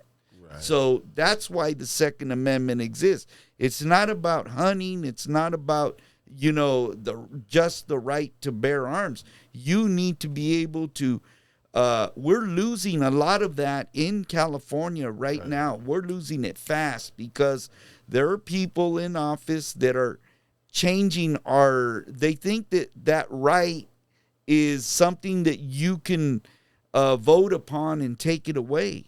Right. And there's just too much. I watch a lot of the Second Amendment and First Amendment auditors that are out there doing work. I have a lot of respect for those guys because people look at them and they'll say, they're just rebel rousers, they're hell raisers. No, they're fighting for your rights and mine. Right. And they say if you don't use your rights, you'll lose your rights. For sure. So, I have a lot of respect for them. And they're out there federal, they're roughing up feathers and pulling out those rotten apples because there's a lot of rotten apples out there that think that they're above the law, and that's crazy. And what's crazy is that we do a show up in Idaho, and I'm gonna tell you, those guys carry guns, yes, with no problem. They walk into a gun store, I want to purchase this gun. They check your record, you're good. 10 minutes, you're walking out with a gun. Texas, in El Paso. A cousin of mine, he's an account. What do they call him? Oh my God, I keep forgetting. He's like a sheriff, constable. There you go. That's what he is. And he tells me out there, anybody can carry a gun, concealed or unconcealed, doesn't matter. You can carry one, and it doesn't have to be registered to you. But as long as you have it, it's in your possession, and something happens bad with it, you're 100% responsible. Right. But if you don't, and you just have it concealed or you have it with you, there's no problem. And like you said, that's our right to protect ourselves. And there's people out here like, you know what? We don't want guns out here. Everybody's going to be shooting each other. The ones that we don't need around then. They're going to shoot each other, that's it. Yeah. We don't have to worry about them no more. But look at all the crimes that have happened at schools, at parks, at movie theaters in Colorado. Right. This guy walked into a movie theater and started killing everybody. What if somebody was sitting in one of those theaters with a gun? They don't want you to shoot at a crowd. But I mean, God, can I shoot that guy that's killing like all of us? At least wound him or something. But I think if more people carry legally, guns legally, I think it'd be actually a safer place. Because I'm gonna tell you, these gun guys will think twice of going into a place where they know nobody carries a gun, like Mexico, like parts of Latin America. Why do you think all these narcos and all these cartels control? They control because they got the firepower. The regular people don't have it. Brazil, same thing. Give everybody a gun in Brazil. I guarantee you. I mean, they're going to take out whoever they need to take out, but after that, it'll be peaceful again. I feel the same way. There's certain channels. If I can, I would say Colion Noir, Noir. He's a black lawyer, and he's Second Amendment guy. Great channel. First Amendment auditors. You have San Joaquin Valley Transparency. You have Delete Laws. These guys, Delete Laws got arrested in Nevada. He was filming a cop that was giving a girl a ticket, and the cop ended up arresting him, and he went to jail. And it was like, and the judge found him guilty, and now another judge said no, not guilty. So he's suing everybody involved, all the parties. Well, anybody I think that gave him the guilty, they need not to be in power. Exactly. They're doing it with attitude, and they got problems. When you sign up to be a law officer, you got to go in there with a thick skin. You can't go in with like, oh my God, you assaulted me. Just for that, I want to figure out what I'm going to do to make sure I ruin the rest of your life. Because a lot of these cops ruin a lot of these kids' lives too. They're ticketing them to jail. They're putting things in their car just to get I don't know, harass or arrest, right, I don't know, get them in the system. Get them in the system, but I don't know. Do they get points for it? The toasters and all that. Is that really true? I mean, are these guys really getting promotions? Our money, because that's our money. We're the ones hiring these guys, because in reality, that's all these police officers, all these government people. We put them in power, and they should serve and protect us. And there's some good cops. Don't get me wrong. I mean, they're not all the same. One thing I talked to a long time ago. I talked to a police officer out of San Francisco, and they're hella cool. San Francisco cops, a lot of them are cool as hell. There's some that are jerks. But one day we got into a discussion like, hey, why do you guys harass? Like, let's say, you see that guy walking right there with long shirt, baggy pants, I don't know, maybe some Cortez on. Why are you harassing him? Oh, because he fits a description. Yeah. I said, okay. Well, you also fit that description of that cop that harasses the kids, that they're planting drugs in us. And maybe you're carrying drugs from location to location. We don't know. You fit that description as well. But it was true. One thing she said, you know what? I don't judge people. She goes, because when they see me, they're mad at me because they're mad at the uniform. They're not mad at me. I'm a good person. I'm just here to protect and serve. And I understand how they're dressed. That's why I treat everybody the same. I don't care how they're dressed, what they're wearing. Even if they have gang apparel on, I don't care. Because that could be a good person. And maybe if he gets treated right, maybe he'll go a different direction. But if we're going to treat him the way that we see him, he's going to become that person. It's like anybody. You'd be like, oh, this guy right here, this guy's a fighter. And he's not really a fighter, but many times you say he's a fighter, he's going to become one. Well, I think that, like, through my experiences, I come to reason with myself that, let's say, for example, my car breaks down somewhere, and I'm having to get to somewhere that is familiar to me, maybe a relative or a friend's house. And let's say I have to go through this one street, if I see like 6 cops standing in a circle talking, maybe something that happened there, and I have to walk by there, I think twice. I'm going to take another route. Right. Because I see that group of cops the same way as if I saw a group of gang members standing there in a circle talking. Right. To me, it makes no difference. And at this point in time in my life, I've evolved and come to the decision that you have to evaluate each situation and say to yourself, you know, what makes more sense? Taking the long way around or walking through that group of cops, you know, at 1 o'clock in the morning and, you know, hey, wait a minute, man, I'm Chicano. You know, they see that, you know, just on the outward appearance. Right. You know, so me walking by, you know, what's going to happen? And I'll give you an example of this.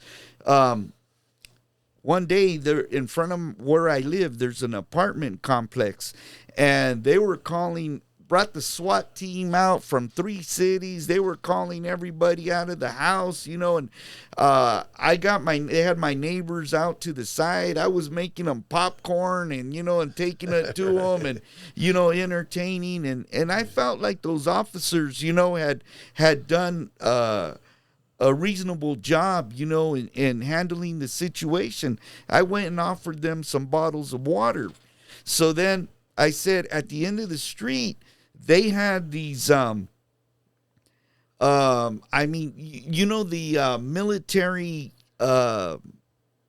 vehicles that the military donated to a lot of law enforcement. Right. They had them at the end of the street, you know, on the block there. And I said, man, I've never seen them right here on my street. So I said, I'm going to go take some pictures of them. Well, when I went over there was that group of officers that immediately took an offense. I mean, I just gave those cops over there some water, and these guys over here are coming at me. Hey, can I help you? And blah, blah, blah, blah, you know, and I'm all like, hey, dude, what's up with you? You know what I mean? And I'm all like, hey, what's your name, your badge number? You got to learn to keep your cool and record them, identify them, because, you know, that was wrong, you know, absolutely wrong to come up. And, you know, we as Chicanos need to think smarter, too. You know, everything is public information now. You want to know how much a cop makes?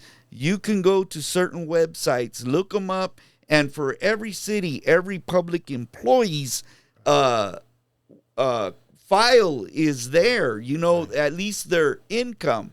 So you know how much and they're making thousands, hundreds of thousands of dollars, 6 figures, you know, and it's just incredible that they're, you know, moving up that chain that fast.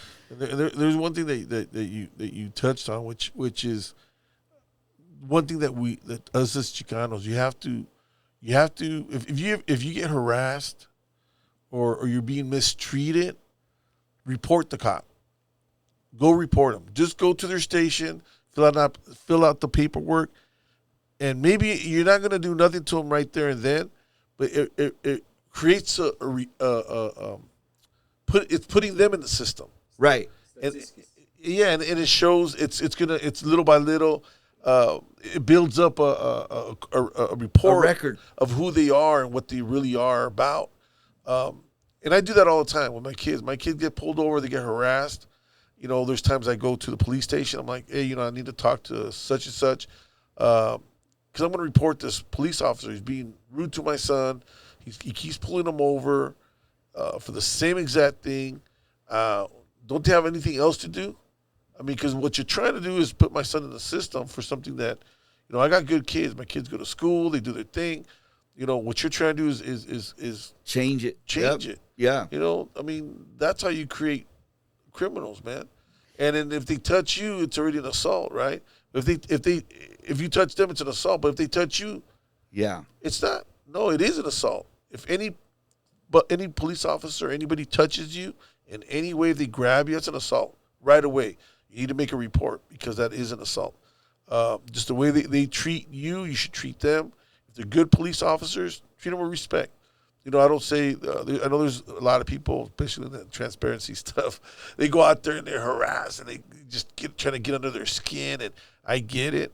I don't say don't do that, but at least stick your grounds. Something happens to you, go report it. And just even if you get pulled over, if you get pulled over by a police officer and they're treating you with non-respect, after the day, okay, thank you, officer. Okay, bye.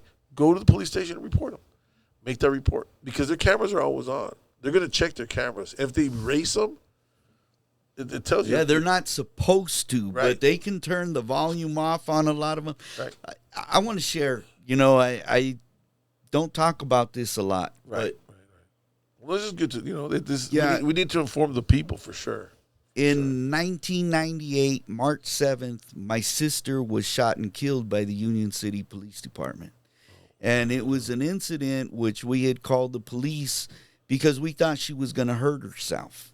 And instead of them coming out and helping her, the officer, they had just chased a robbery suspect and they had lost him jumping over fences. So when they came to this critical incident, there was two officers that came first. Then when they called for a supervisor, he came in skidding in front of the house, and he escalated this situation to the point where he shot. My sister was not even 5 feet tall, and he ended up shooting her 5 times through a wrought iron screen door. And so they flipped the script on all the details of it. Science exists for a reason. And so when you say what you want to say and the science doesn't back it up, it's very, obvious to everybody involved what's really going on.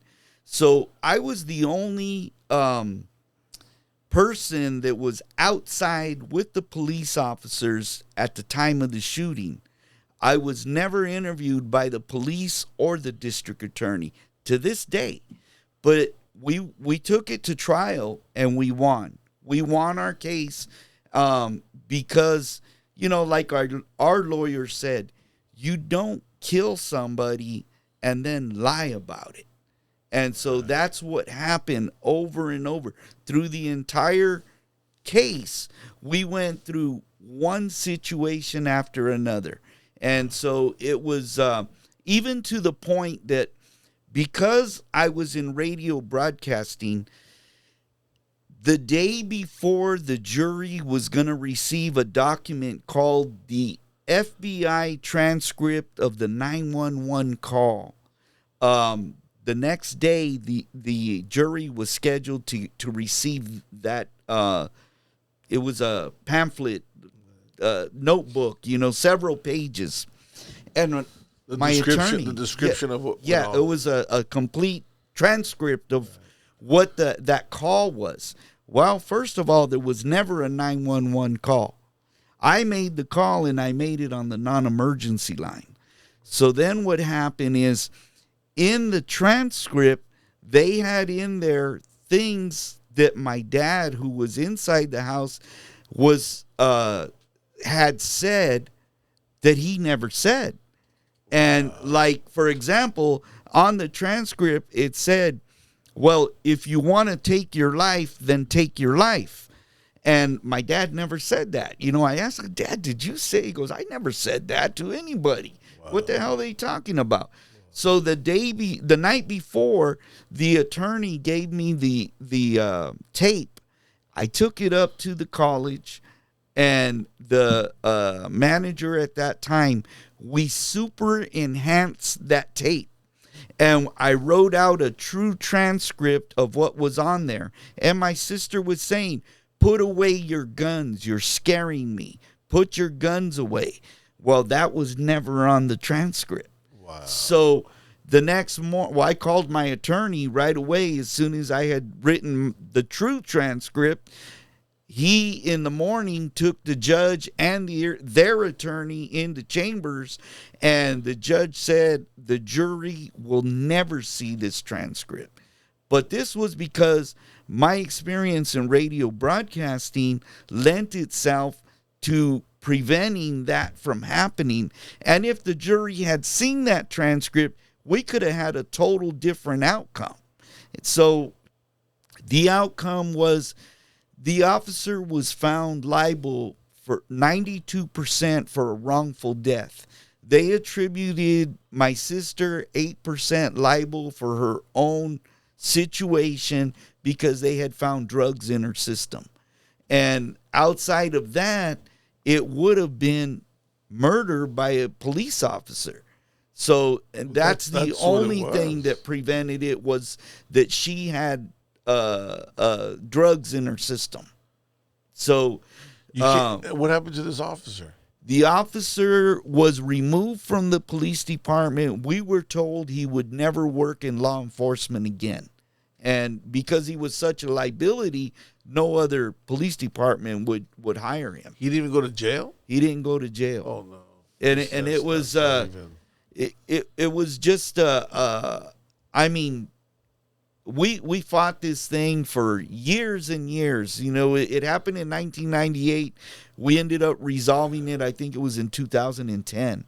And it was just, you know, went from, you know, the local court to, you know, San Francisco to the appellate court. And they were trying to appeal it. And it was crazy. Even with what you've given them as the enhancement and all that, they didn't even want to look at that? Well, so what happened was the judge at the jury level, you know, the jury trial, she just omitted it from the trial, so the jury never saw it. But they didn't apply it because it was the police department and the district attorney failed to recognize, you know, all the ill will. And there was a part of the police report that said, well, how much did she move before you shot her? And in there, his answer was, well, she didn't. And then he said, 6 inches. She moved 6 inches. And he felt in his mind, in those 6 inches, he had told my dad and my niece to go to a back bedroom and lock the door. So they left the front room living area and went to the back bedroom and locked the door. And she moved 6 inches, and those 6 inches, in his mind, she was going to go kill my dad and my niece. Did she have a gun on her? No, she had 2 knives, steak knives that she had there. So it was just, you know, our attorney did a good job. But I had to do a lot of the work in this. So I will share with you because this is tough, you know, to talk about, you know. But in this time frame, I did a lot of the work for our attorney and the forensic pathologist. Reason being is that I was raised hunting and fishing and shooting rifle competition. So I knew a lot about bullet trajectories. So I created a model for our attorney from the bullet holes that were in the door to the bullet holes that were in my sister, the direction of travel. You know, I'm going to say this. When you're in school and you use graph.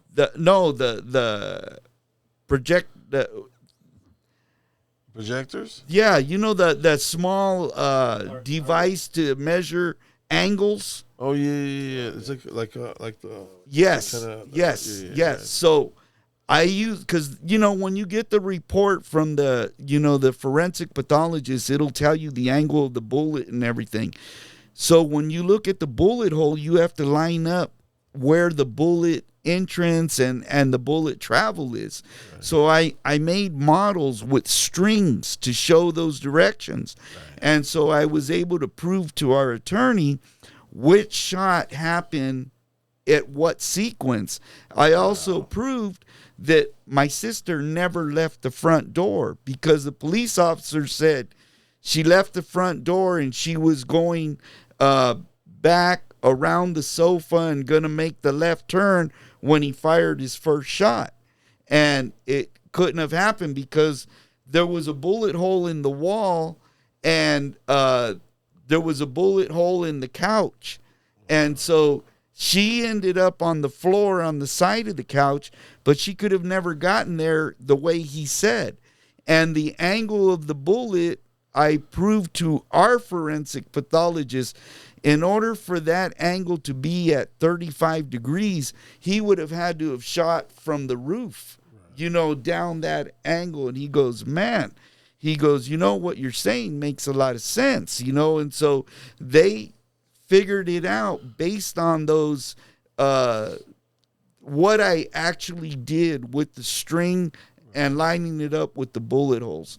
So, and our attorney was roughly the same height as the officer. When I built that model in his office, I closed his office door and I told him stand on the other side.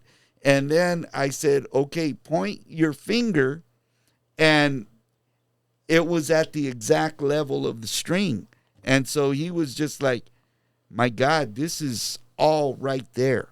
Right. And so it was interesting. I mean, how many times did you shoot her? I mean, it was so there was one time would be more than enough. You would think, but there were discrepancies on all that, because when he hit her the first time, she was standing at the front door and she screamed really loud, and he hit her in the little right front pocket. That little pocket in your jeans. Right. Hit her in that pocket, which spun her, and then she had a big bruise on her shoulder, and we couldn't tell what that bruise was from.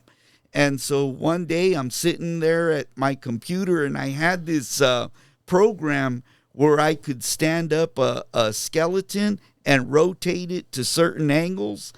And so I would do that shot and spin her body, and then I realized what had happened. And we had collected the sofa where that bullet hole was. We had it, and so I went straight over to my dad's house, and I said, I need to see the sofa. And he said, what's up? And I said, that bruise on her shoulder? I go, if I'm correct, the frame of the sofa that goes down from the backrest to the armrest has a solid wood frame right there, and it's in a downward angle. So we went and got the couch, we pulled it out, and sure enough, that's where it was. And I said, when he spun her, that's where that bruise came from that had that angle. Wow. So it was, all these little... So you did everything yourself? I did a lot of it. I hope you didn't pay those lawyers anything. Well, no, they always get their share, but yeah, we ended up winning the case. It didn't bring my sister back. No. And, there's good things and bad things. And, when somebody who's very young gets a large sum of money and they aren't prepared for it, sometimes, that works against that individual. Right. And my niece is having to live a very hard life, because that's for lack of a better term, it's something that she's having to learn through, and it's a tough lesson.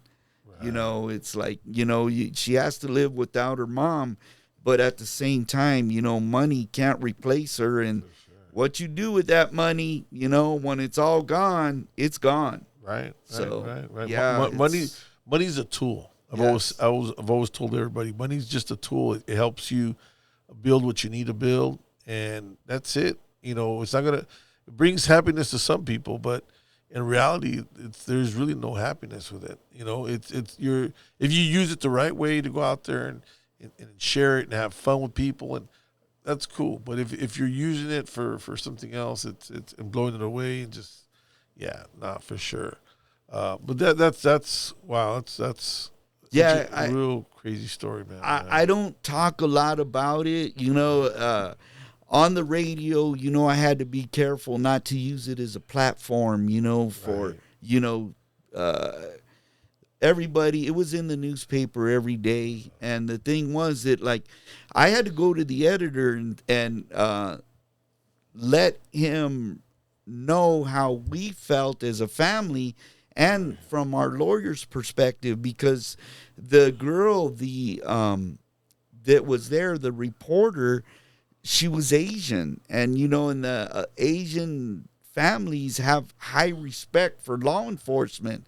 And so it was like she could not write what was truly happening during the trial. And she was missing so much of it and she was afraid. She was so dependent on trying to present the police as being heroes as opposed to being the villains in this. Wow. And I hate to say, that it's, I'm going to share with you this as well. My dad has always thought that law enforcement always did the right thing. And he had to learn the hard way through all of this. When we would come home from high school, and, hey, Dad, we saw a cop do this to one of our friends. Oh, cops don't do that. Dad, I'm telling you, this is what we witnessed, and he wouldn't believe it. Right. And until it happened to him, in our family matter, it's like, wow, I never realized, that could happen. Right. So when they gave us the tapes, when my dad and my niece were being interviewed, we asked to get those tapes. They gave them to us, but there was no sound.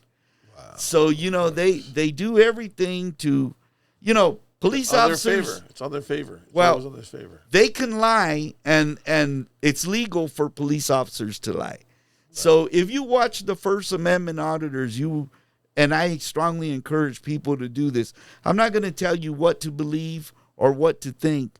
I'm only going to say educate yourself. For sure. So that you know what you're doing, and if the police come to your house, what should you never do? And there's many lawyers that are putting out excellent videos, and YouTube is a source that we're getting more information through YouTube than our local news channels. That's for sure. Local news, they tell us what they want us to believe and think. Right. But we don't always get the bottom line. Oh, no. But people on YouTube that are out there reporting incidents, they're out there for a reason. So they want you to learn the truth. Absolutely. They want you to learn the truth. And that's what it is. Like you say, they try to cover up a lot of stuff, and they can lie. But one thing I'm telling you right now is they lie, they're gonna get in trouble, because there's a lot of cops now that aren't gonna lie for another cop. I've seen that happen. Like, hey, you did that. That's on you, buddy. Don't drag me into your problems, because. When I went to go talk to a sergeant one time about what had happened with my son, one of the cops was like, well, I don't know, we told him, and that's on him. If you want to, let what's the people that go after him? Oh, my God, I keep forgetting the name. Oh, my God. IA. Not the IA. It's well, that's one of them, but internal affairs. That's it. Oh, yeah, IA. That's your internal. Yeah. Okay. Yeah, internal affairs, and they'll go after them. They will definitely go after them. But sometimes, too, they're friends. Yeah. Especially if they're in the same city. So if you got to go out of your city to go get somebody else, then you're going to have to do that. But I know internal affairs, if something happens, man, they got to be on it. Especially there's cops out there with problems, There's so many people out there that are giving great information. You need to understand that police officers have their own Bill of Rights above yours and mine. And secondly, they have collective bargaining. And so, there's memorandums of understanding that they are given certain rights that we don't have. And that's why you see police departments having a very difficult time getting rid of a bad cop. And a lot of times they have to hire them back. And then we're dealing with the same situation all over again. And the other thing that is happening is they call this new thing like gypsy cops. And what gypsy cops are is they get fired from one police department, but they're not technically fired. they're allowed to resign. So when they resign, they know that they have a bad way about them, and they go get hired with another police department. Right. And they might get let go from that police department, and they go on to a third or fourth police department. Yeah. So only if you educate yourself will you even know about this. Long Island Audits is another great channel to watch. There's so many of them. And these guys are putting their lives on the line every day. You know, they say cops put their lives on the line. These guys put their lives on the line. No, I've seen a lot of them. I've seen a lot of audits. And like I keep saying, my main thing is if something happens to you, go report it. Yep. Even if it's something minor. Because even in their eyes, as police officers, even if it's something minor to us, they'll make a big deal out of it. And then so when they read, when a judge is reading, oh man, you crosswalked 10 times. You're crosswalking. Oh no, you're a criminal. Like, you know, they'll keep records of what you're doing. Same with them. So let me share with you, for everybody, I'm going to give you a piece of advice. This is an area that I don't talk about on the radio, right, but I've lived it because in the community where I grew up, it was, you know, a school of hard knocks, and we had to learn this stuff. One day, I'm getting ready to go to work, 7:30 in the morning. At that time, I was a field service technician, and, you know, I had to wear a tie to work. I worked on copiers and fax machines. So I'm getting ready to go to work, and I hear somebody out in front of my house, you know, what's going on, yelling. And, you know, and I go to look out the front window, and I move the curtain, and the guy's standing right at the window. And I'm going, what the heck? And he's just going off. And I'm all like, who is this guy? What the heck's going on? And I could see that he's wearing a long trench coat. And I'm all like, whoa, what's happening? So I just backed up, and I'm all, okay, what do I do here? You know, I called the police. Hey, I got somebody, you know, at my front window, you know, don't know who it is. I go, you can hear him. Do you hear him? You know, going off. And, okay, we'll dispatch somebody there. Okay. So I'm waiting. He goes from the window to my front door, and he's at my front door, and now he starts throwing a shoulder into the front door. So I went and I loaded a shotgun, and I'm standing in my living room, and I'm watching my front door, and I call 911 again. And I said, listen, he's at my front door now, and, you know, and I can see my door, the door jamb buckling. And, sir, we're going to dispatch somebody. Okay, all right, I'm just letting you know I'm here. So then I called my boss at work, and I said, hey, listen, I'm going to be a little late. I got a problem here at the house. Somebody's trying to get into my house.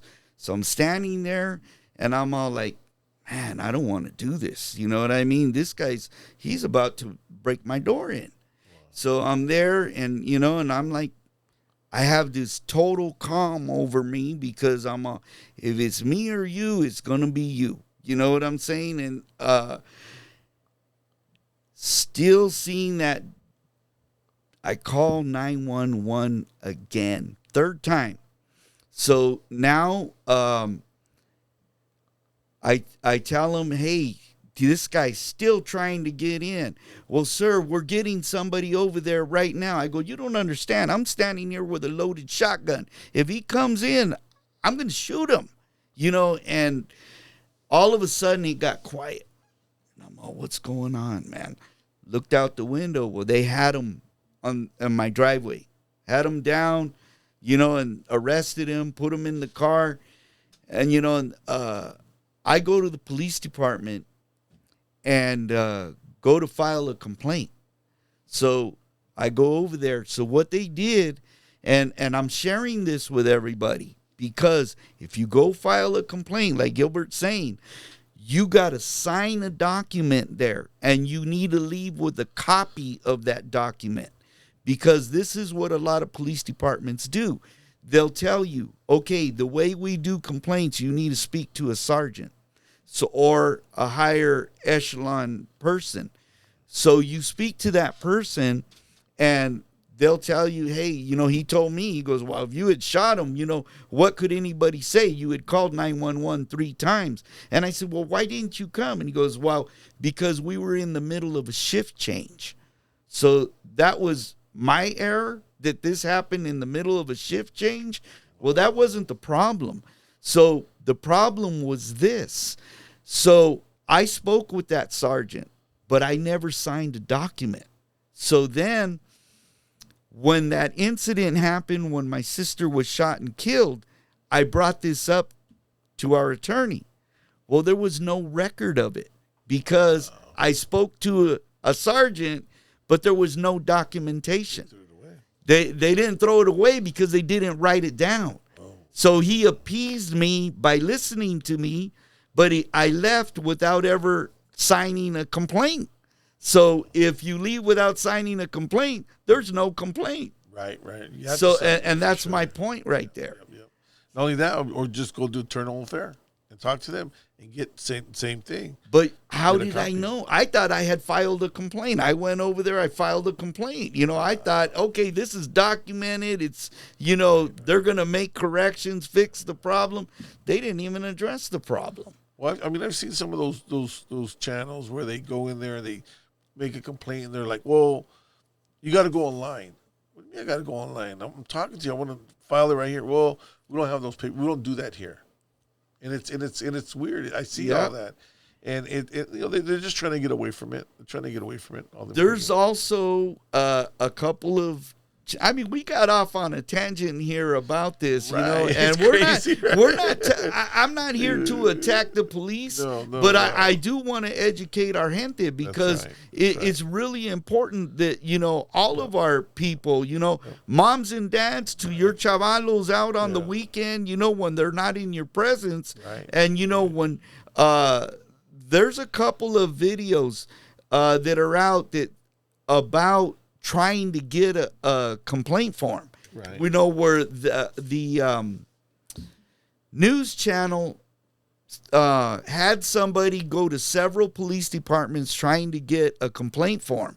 And a couple of times he got arrested just for asking for a complaint form. You got to look up that video. You'll see it. And I've seen that. I've seen that happen. It's crazy. And a lot of these guys, they're there. I would hope that the police is changing overall, but we tried to get a police review board implemented, and it was like the 4th or 5th time in our city, and they still won't, implement a civilian review board. I'll give you another example. This is crazy stuff. Right. But one day, I witnessed a suspect got away from a police officer. They knew he ran into a particular block, and they set up a perimeter.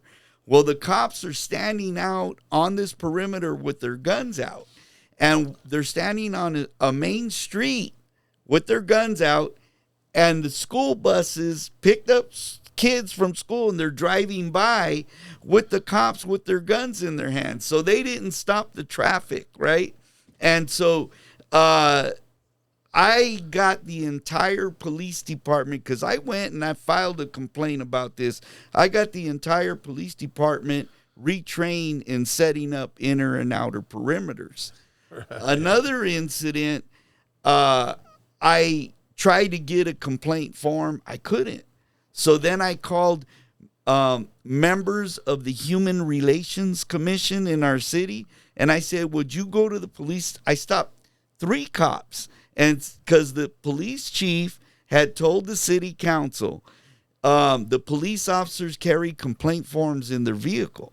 And so on this particular incident, I stopped 3 cops. Can I get a complaint form? Oh, you got to go to the front desk of the police department. What? The chief said you carry them in the car. We don't carry them in the car. You got to go to the front desk. What's going on here? So then when I sent the Human Relations Commission people, they called me up and they said I couldn't get a complaint form. So the next day I went to the city manager's office, And I sat him down and I said, you know, we were in the middle of, my sister had been killed, and he thought I went to go talk to him about that. And I said, no. I said, I want to file a complaint, but would you go down to the police department with me and ask for complaint letter. I told him I want to file the complaint through you. And he said, Mr. Amaya, you can't. He said, you have to do it over there because they have a form that you have to sign that says it would be against the law for you to file a wrongful, accusation. So I said, okay. So we went down to the police department, and he said to the girl working at the counter, he said, can I get a police form? Report. Yeah, the Complaint report. Complaint form. And she said, we don't have complaint forms. And he goes, what? What do you mean we don't have complaint forms? And she reached under the counter and she pulled up a pamphlet, and it said, what to do if you have a complaint against a Union City police officer. And she handed it to him, and a girl behind her goes, hey, where did those come from? And I said, wait a minute. I said, excuse me. I go, can I ask you a question? And she goes, yes. And I said, how long have you worked here? And she goes, 3 years. I go, you've been here for 3 years and you've never seen this pamphlet? She goes, I've never seen that. I don't even know where it came from. So one of the cops that used to harass the kids was right behind her. And he goes, Julie, come here right now. And he pulled her away. And I said to the city manager, I said, why is he mad at Julie? What's up with that? And he goes, Mr. Amaya, I learned something today. He goes, I didn't know this. After that happened, we were able to get complaint forms in 5 different languages. And they were available in the lobby of the police department, in the library, and at the city resource center. Wow. So it was, but I had to go battle city council to make it all happen. Was this a couple years ago, or just this is probably in the early 2000s? Okay, because everything now has changed. I think I would hope. I think right now it's like, I have friends that are cops, and they actually retired, and their family members and little brothers are cops, or they became cops for like a year and then they quit. They got out of being a cop, and like I said again, you have to have thick skin right now to be a police officer because there's cameras all up on them. Yes, and they're harassed now. Like they were doing all, and not them, because it's the new generation of police officers, but the ones that were there before were the harassers. Now the cops are being harassed by regular citizens just to see to get the reactions, like those transparencies. How far can we poke you till you lose your cool? And like I said, there's a lot of cops that do lose their cool, and they'll do dumb things, but it's changing for the fact of the cameras, the rules. I'm telling you, the cops don't want to be associated with cops that are crooked or that are doing something they know. So it's like I don't want to ride with this dude. This guy's you just an A with everybody. This guy's being an asshole with everybody they pull over. Yeah, and that's how it was. Back when we first started the magazine, me and my ex-partner at the time, we were driving down Jackson, and he had a Cadillac, STS Cadillac. And we're 2 young Chicanos riding in a white-on-white caddy, white interior, white, beautiful car. We had some magazines in the back of the car, and we get pulled over by some cops. And so we get pulled over. They ask us for a driver. We got driver's license. We have insurance. We're not driving dirty. We're good. So they pull us over, and they're like, hey, can you guys step out of the car? For what? Give you a driver's license. We got insurance. No, we want you guys out of the car. Okay, we get out of the car. They sit us on the floor, right on the curb, and we're sitting there going like, okay, what's all this for? Then another cop car shows up. It's a sergeant. So then they start looking through the car. Like, we didn't even give permission to look through the car. Oh, yeah. Right? So then the sergeant's like, oh, they're rookies. They're just learning. Go ahead, just be cool with them. You guys will be out of here. Don't even worry about it. I'm like, don't worry about what? Dude, we're on the fucking floor. Right. You have us sitting on the curb, and you're searching through our car. This is ridiculous, man. Well, I mean, this is crazy. And then they're making fun of us because they're like, oh, what's all these magazines? Oh, we're publishers. They look at us. Publishers. At the time, I must have been like 26 years old. And we're like, yeah, we're publishers. We're developing that magazine. Oh, yeah, whatever. You guys are doing it just for the girls. I'm like, no, man, we're doing it for our people. And that was the first time I started experiencing cops being assholes to me, and it was because of the way we looked. And every time I get pulled over, I give them attitude too. They give me attitude, I give them attitude. Yes. Then when they grab my driver's license, they're like, they look it up, they come back, oh, Mr. Chavez, totally different attitude and everything, because again, I could go out and report them. My I don't have no criminal records, no knock on wood, but I have nothing on me that has criminalized me throughout my youth, because I've always been trying to make sure I keep myself clean. I can always move different ways, positive ways, and and hopefully educate our raza as they're growing older. Stay away from all that, especially the gangs, man. You gotta stay away from gangs, because that's something that, again, a lot of these laws were made for us. So, they're doing things to criminalize us more, to kind of almost ruin our lives, man. So you guys got to be out there. You guys got to educate yourselves in a different way. That's why lowriding is so positive. The music we listen to is so positive. It's about love. It's about cruising. It's about building a family. Living for your families. And to me, it's always been about that, man. And I'm hoping that our younger generation feeds into what we do, especially, I want to touch on something. I know this is getting a little long, but this is really important, because as I said, I was never interviewed by the police or the district attorney. They knew what I witnessed, and they didn't want me to be able to tell. Right. And I also had a moral obligation to keep the peace. I live in a community that in 1974, the chief of police was assassinated. Wow. At a community meeting, because they had killed one of the homies there because he had stole a ham from a grocery store.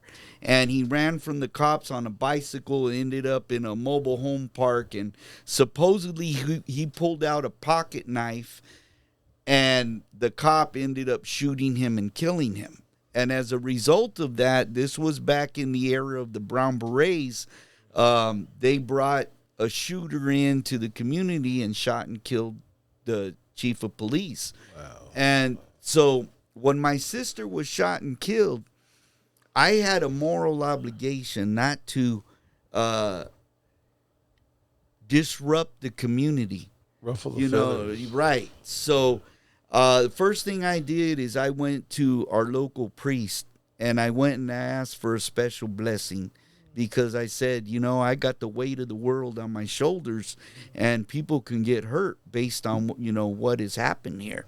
And so I couldn't tell anybody that, when I saw the officer shooting the last 2 shots, that he was aiming completely down. And so, my sister was already down, and he was still shooting at her. And I couldn't tell anybody that. And so for all this time, that cop that shot my sister was a member of the SWAT team. And I said to myself, they're not going to allow me to live to testify. There's no way they're going to let me get on the stand and tell what I witnessed that cop do. Right. And so the first thing I did is I said to myself, most people, if you get involved with the police, you have an issue, you try to keep a low profile and you stay, hidden. Right. I did, because I learned from a martial art instructor many years ago the art of the common and the unordinary. And so what somebody will do in an ordinary situation, sometimes you have to flip the script and do the uncommon. So what I did is, instead of hiding, I came out in the open and I went to every public meeting that there was for the Human Relations Commission, the Parks and Recreation Commission, the City Council, whatever public meeting, the school board meeting. I went to every public meeting and I got up and I spoke. I spoke on every topic that I could speak on because I wanted people to know, you know what, you're dealing with someone with some intellect. Right. And, I knew that as long as I stayed in the open, they couldn't touch me. But there was one place that they knew I was going to be at a certain time on a certain day, and that was at Ohlone College to do my radio show. So every time I went up to Ohlone College, at that time, everything was on CD. Right. We're talking about 1998, right? Right. So we didn't go to trial until 2003. So I carried all of my music with me. And they were in, CDs and the big cases that we used to carry them in. Right. So, people must have thought I was crazy. I'm going to share with you, a reality for my life, okay? I wore black every day, black. And the reason for that is because I'm a hunter. And I know that the crosshairs in a scope are black. And the hardest thing to do is to put the crosshairs on a black target. So that was my primary reason for wearing black. I carried the CDs on my shoulders to protect my flanks. And when I walked up the stairs to the college, I never walked up in a straight line. I walked up in a zigzag pattern. And I stopped, and then I would continue, and I would zigzag my way up. And when I left, I would do the same thing, zigzag and stop. Because I figured if there was, a sharpshooter with his sight on me, I wasn't going to make it easy for him to put one in me. And so it was a thought that I had to live with for those 3 years before we went to trial, because I never thought they were going to let me get on the stand. Wow. Yep. And that was a reality, bro. That was a true reality. Wow. Yep. That's crazy, man. Yep. It's crazy to live like that, especially having the feeling that somebody's watching you at all times just because of their mistake. Yes. And not even a mistake. Well, it's a mistake because sometimes these cops, and only cops, a lot of people they get on this high horse and they want to be this powerful. And then they understand, they feel the feeling of, I just killed somebody, or I just hurt somebody. I mean, not putting light on this police officer, but there had to be some kind of regret. It had to be. It just, you would think, because I don't know if you just recently, it was on YouTube, where this one black lady got shot by a cop. She had she called the police. Yes. She was a little crazy, I think. Yes. And the cops got there, and she had a pot of water. Yes, hot water, and cops shot her to death. Shot her in the face. What the? Are you? What kind of cop are you? That's not even a cop. Those are the kind of cops that make other cops look bad. Again, not all cops are the same. Because I know a couple cops that are cool as hell. I've been really, really, they're good to the community. They want to go out there, they want to serve the community, be part of the community, because they were the community. Yeah. At the end of the day, a lot of these cops are us. They grew up in the hood. They grew up with gangsters. They grew up with drunks. They grew up with everybody, and they understand who we are. But when you grab a couple of cops from a certain area that don't understand our neighborhood, we're going to have problems. You're going to have problems. Again, when we got stopped, those cops were from somebody else, somewhere else. They weren't Chicanos, you know. And then they sent the Chicanos. So you know, I've talked to a couple of my friends that are cops, and they were sent to the Caucasian neighborhoods, but they were walking on thin ice. They stopped one of them. Oh my God, you know, we're gonna complain. They would be like, oh shoot, like, what do we do?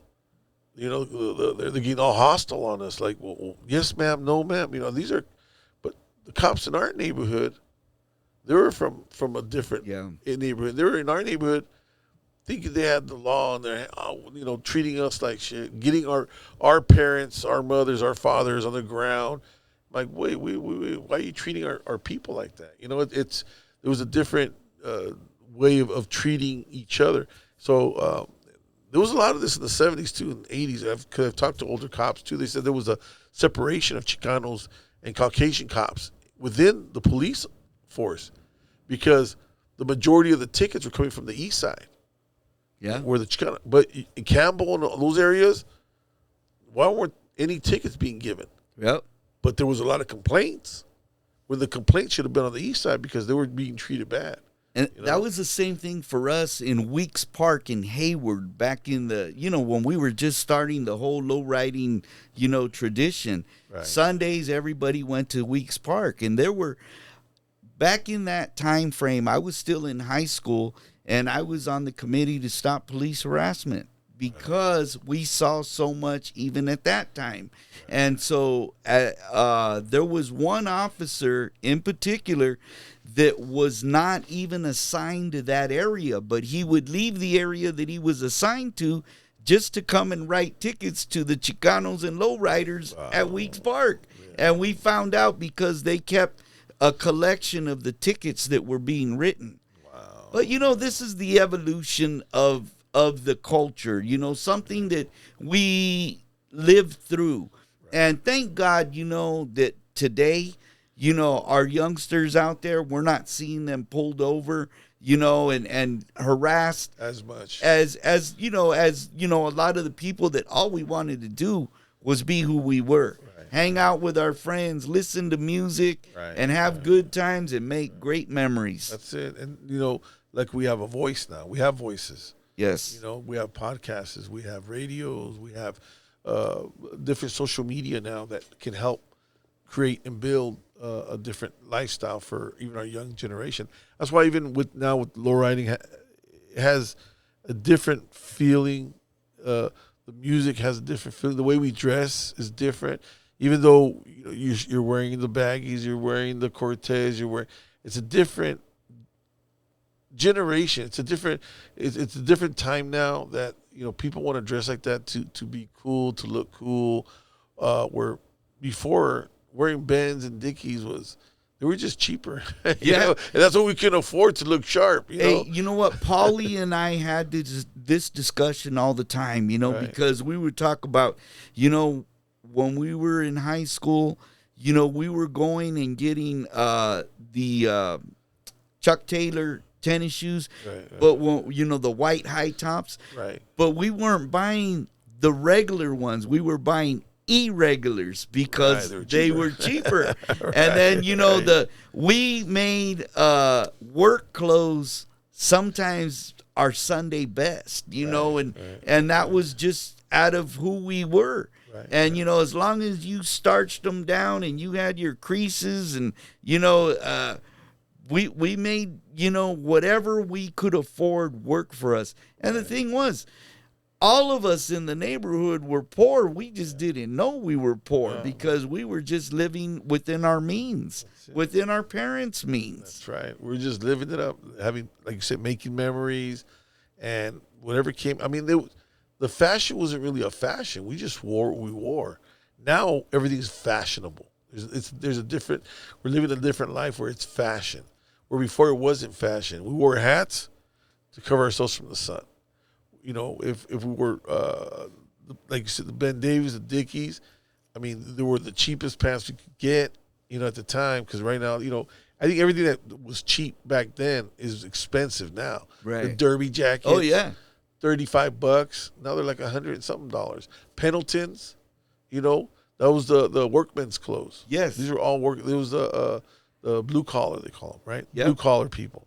And now it's look at them now. Pendleton's $180. Man. You know, where back then they were like $35. Exactly. You know? So I mean, but it has changed. Everything has changed, and I think luckily, again, the music, the radio station you're running, the lowriding, I think all that has definitely have an impact in our future generation, and it's going to continue.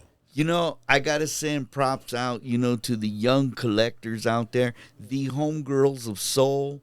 They're spinning vinyl records, and there's a bunch of young Chicanos that are involved in it, Yes, collectors. yes. And, and it's amazing to me because I say to myself, this whole industry, it's like it's not dying, and it just seems like it's growing more and more. Right. And I got to say, Paulie and we were going to the music in the park in Fremont, California. Right. And it was awesome, because, a lot of Chicanos, we'd ride our bikes there, but we would meet and we'd go hang out.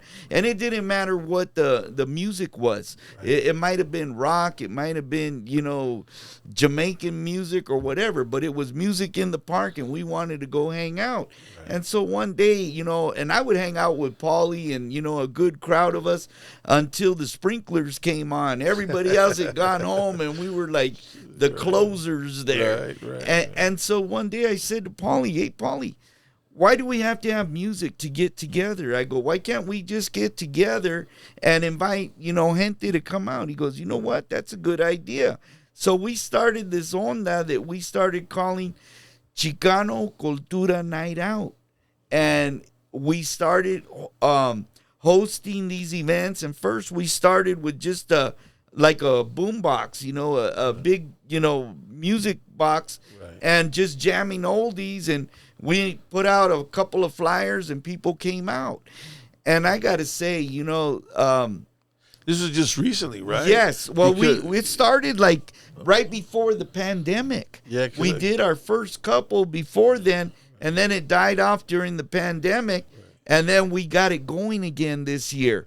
We started in April, right, and we had our first one, and we had a really good turnout. Right. And then Paulie passed away suddenly, and it was all like, oh, my God, caught us off guard. The next two Cultura Night Outs, because Paulie had picked all the dates for these.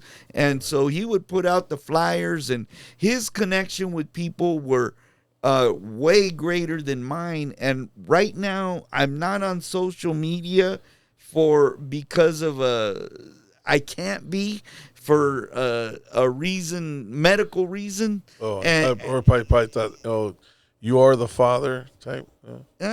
Just you're on social media. No, not like that, bro. I don't want that. You're like, I don't want them to catch me. No, hombre, but still, it's like anyway, Paulie was, organizing and putting making the flyers and putting them out. So we honored, every date this year. We just had our last one in September. And, man. Yeah, let me know when you guys have, because, when it started again, I had hit up Paul and go, what, you don't invite me, bro? Like, you guys are doing this without even telling me. He goes, well, no, you're always, busy on the weekends. I'm like, yeah, but at least let me know. I mean, you never know, because it was during the week too. Yeah, it was on Friday nights, the last Friday of the month. I said, let me do, go out there on a Friday and chill with you guys. And the last time that I went out there was when it was for Paulie. It was kind of like a little get together, right? Little donation thing for him. But when I went out there, I was like, wow, this is cool, man. Yeah, all the cars are out there chilling, kicking back. And it's cool because it's not it's a cars, it's a gathering, man. It's our gente just being, and it's like this. I have a strong belief, that Chicanos, we belong in the parks. We're taxpayers, right. We have every right to be there like everybody else. Correct. We're using the park for the intended purpose. Right. We never pulled any permits. Paulie was a little more easygoing as far as inviting people that wanted to, sell food or what have you. And I'm a little more leery about that. I don't want to get sued and, and have to deal, with going to court and all that. But, and even with the cops showing up, Paulie would always tell me, bro, he was so confident. He said, I got this. I got this, man. Whatever. If there was an issue, hey, I got this, man. Don't worry about it. So, man, I miss that man so much, so much, it was like every time I talk with Paulie, we'd be on the phone for a couple of hours, man, 2 to 3 hours. The battery would die on the house phone. What was crazy about him is that I would call him and he would answer all the time, right? And it's funny, like maybe once he didn't answer, but then I'd call him again, he would answer. And he's like, hey, what are you doing? I go, I'm just calling you to see how you're doing, man. I just want to see, and I do that with everybody. I'll call everybody to make sure everybody's okay. And he would trip out because he would be like, what's crazy is that nobody calls me. Like it's funny, but nobody calls me that I would think that would call me. But here you are calling me. I go, yeah. I go, you're not asking me for anything. I go, no, I'm not asking you for anything. I'm just want to make sure you're doing okay, man. And the thing is that he was always, he would tell me, I haven't answered the phone for nobody. Like, what are you talking about? He goes, yeah, everybody's been calling me. I go, yeah, I've heard some of the guys calling me, telling me they haven't talked to you. So I figure, let me call them, see how you're doing. And he goes, yeah, but I just want to, I don't know if they want me for something or anything. I'm not up to it. And sometimes I would like, yeah, are you going to go to this event? And he's like, yeah, I'm going to do it. I'm going to do it. And then Friday would come around and like, oh, I don't feel too well. I'm like, nah, you know what? Don't worry about it. Yeah. I'd rather just you stay home, get yourself feeling good. We'll go out when you're good again. And that's what he was fighting for, man. That's what's so sad that, he passed away so suddenly, man. And he had all these plans he wanted to do. Absolutely. And we were sitting there like, yeah, let's do this. And then this was one of them, to bring him in here and have him sit next to us, talk about music. And he said he was a dictionary of music, and he was always with the new, like you said, the new music, the new genre of music. He was kind of filling me in with a lot of it. I was listening to it because, I would hear it because it's out there. The music's out there, but he was really like, Gilbert, you need to do this, man. You got to bring these bands in. And I would be like, I want them to get bigger. I don't want to just bring them in. I want them to get bigger. These bands need to get bigger. And then we'll bring them in, But I got him. Like I go, one day what we need to do is just get all these bands together to create this one just huge concert with all these cool bands. And who knows? That's kind of like, it's kind of like in my plan to hopefully do that. And like I said, it's every time I do music, especially oldies, man. I know he would have loved to hear those yesterdays, I think he would have loved it, man. And not only that, he was a historian about the culture, man, about the low riding culture. And it was like, I remember being at a couple of events and, and Paulie's name comes up, and people just have nothing but respect for the man. His knowledge, his leadership, and, and his unselfish ways. Paulie was not a selfish man at all. He helped anybody that asked for it. Yes, he did. And, very loyal. Yes. Very loyal person. I've had a lot of loyal people in my life, but he was very loyal, man. Very loyal. And till the day he passed, man. And never turned his back on anybody that didn't turn his back on him. Yeah. And not that he turned his back on them, he just walked away from them. Yeah. And that's just how Paulie was. Yeah. But very loyal to us. And he tried to mend a lot of things with us and other organizations that have, hate on us for certain reasons. And he would be like, no, Gilbert, we gotta, we all gotta stick together. I said, no, you're right. But they don't see that, Paulie. Yeah. I'll tell you right now, they don't see that. But you have to see it. And it took a couple things for him to understand what I was trying to tell him. I said, we're not all the same. We're not all cut from the same. I said, maybe you and me are, but a lot of these other guys aren't. and we have the right good intention of hopefully one day uniting everybody together. And all right, this is how we're going to do it. Maybe even have meetings, of all us Chicanos and figure out what a movement we can make to keep our young generation interested in what we're doing. Right. Because there's no other way but to show them our way, kind of, and that's what he was good at, man. He was definitely. One of the things, for Paulie that I know bothered him is that sometimes people had a misconception or misunderstanding about him and knew him only by name and would not address him, or and I'm trying not to say confront, but if you got a beef with somebody, you should at least bring it to their attention and have a sidebar and at least figure out what page you're coming from. Because, there were some things that bothered him and he didn't know where people were coming from. And it hurt him. Right. And, and that hurt me to know. Right. And I know that, him having the wisdom that he did, he would just say, I'm just going to let it ride and it'll work itself out in time. And it usually did. Right. But there were some things, that were unfair, and he would have liked to have resolved. Right. No, I know what you're talking about. I know exactly what you're talking about. That was bothering, things that were bothering him had to do with the clubs and stuff. But like I told him, I said, you're beyond that. Yeah. You're in a different level than to be even worried about something like that. I told him, I go, we're creating some kind of history right now. It's in every club, they're creating their own history, don't get me wrong, but we're doing something, a platform for all the clubs to be able to shine and be part of. I told him, I said, and you shouldn't, a lot of things shouldn't bother you, especially that. I knew that toward the end something had bothered him so much that I gave him a plaque, a Streetlow plaque. And I said, this is what needs to be in your car. This is for life. Yeah. There's nothing that's going to separate this from anything. Even if we get mad at each other, because we had some discussions and stuff, but like I said, and I've said before, we're family. Families are always going to have discussions, or misunderstandings and differences.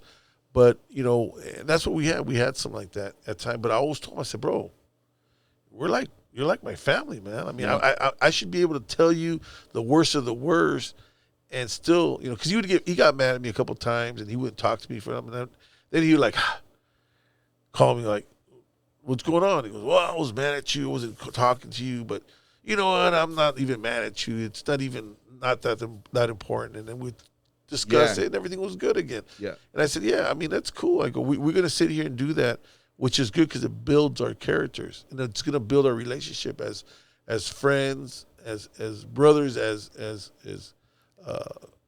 Lowrider historians, man, because that's something that we've done all our lives, man. And absolutely. And he is and was a ball of history that I wish, I know one of the other guys, a friend of ours, has a podcast. He ended up recording him for the last time, Kenny and them, which was kind of cool.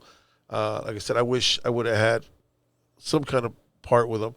Thanks to Flavio was able to record him at our show in Salinas, man, and you got a lot of cool stuff from him, and I mean, like I said, he's always going to be part of our lives. He's forever embedded in the pages of Streetlow Magazine.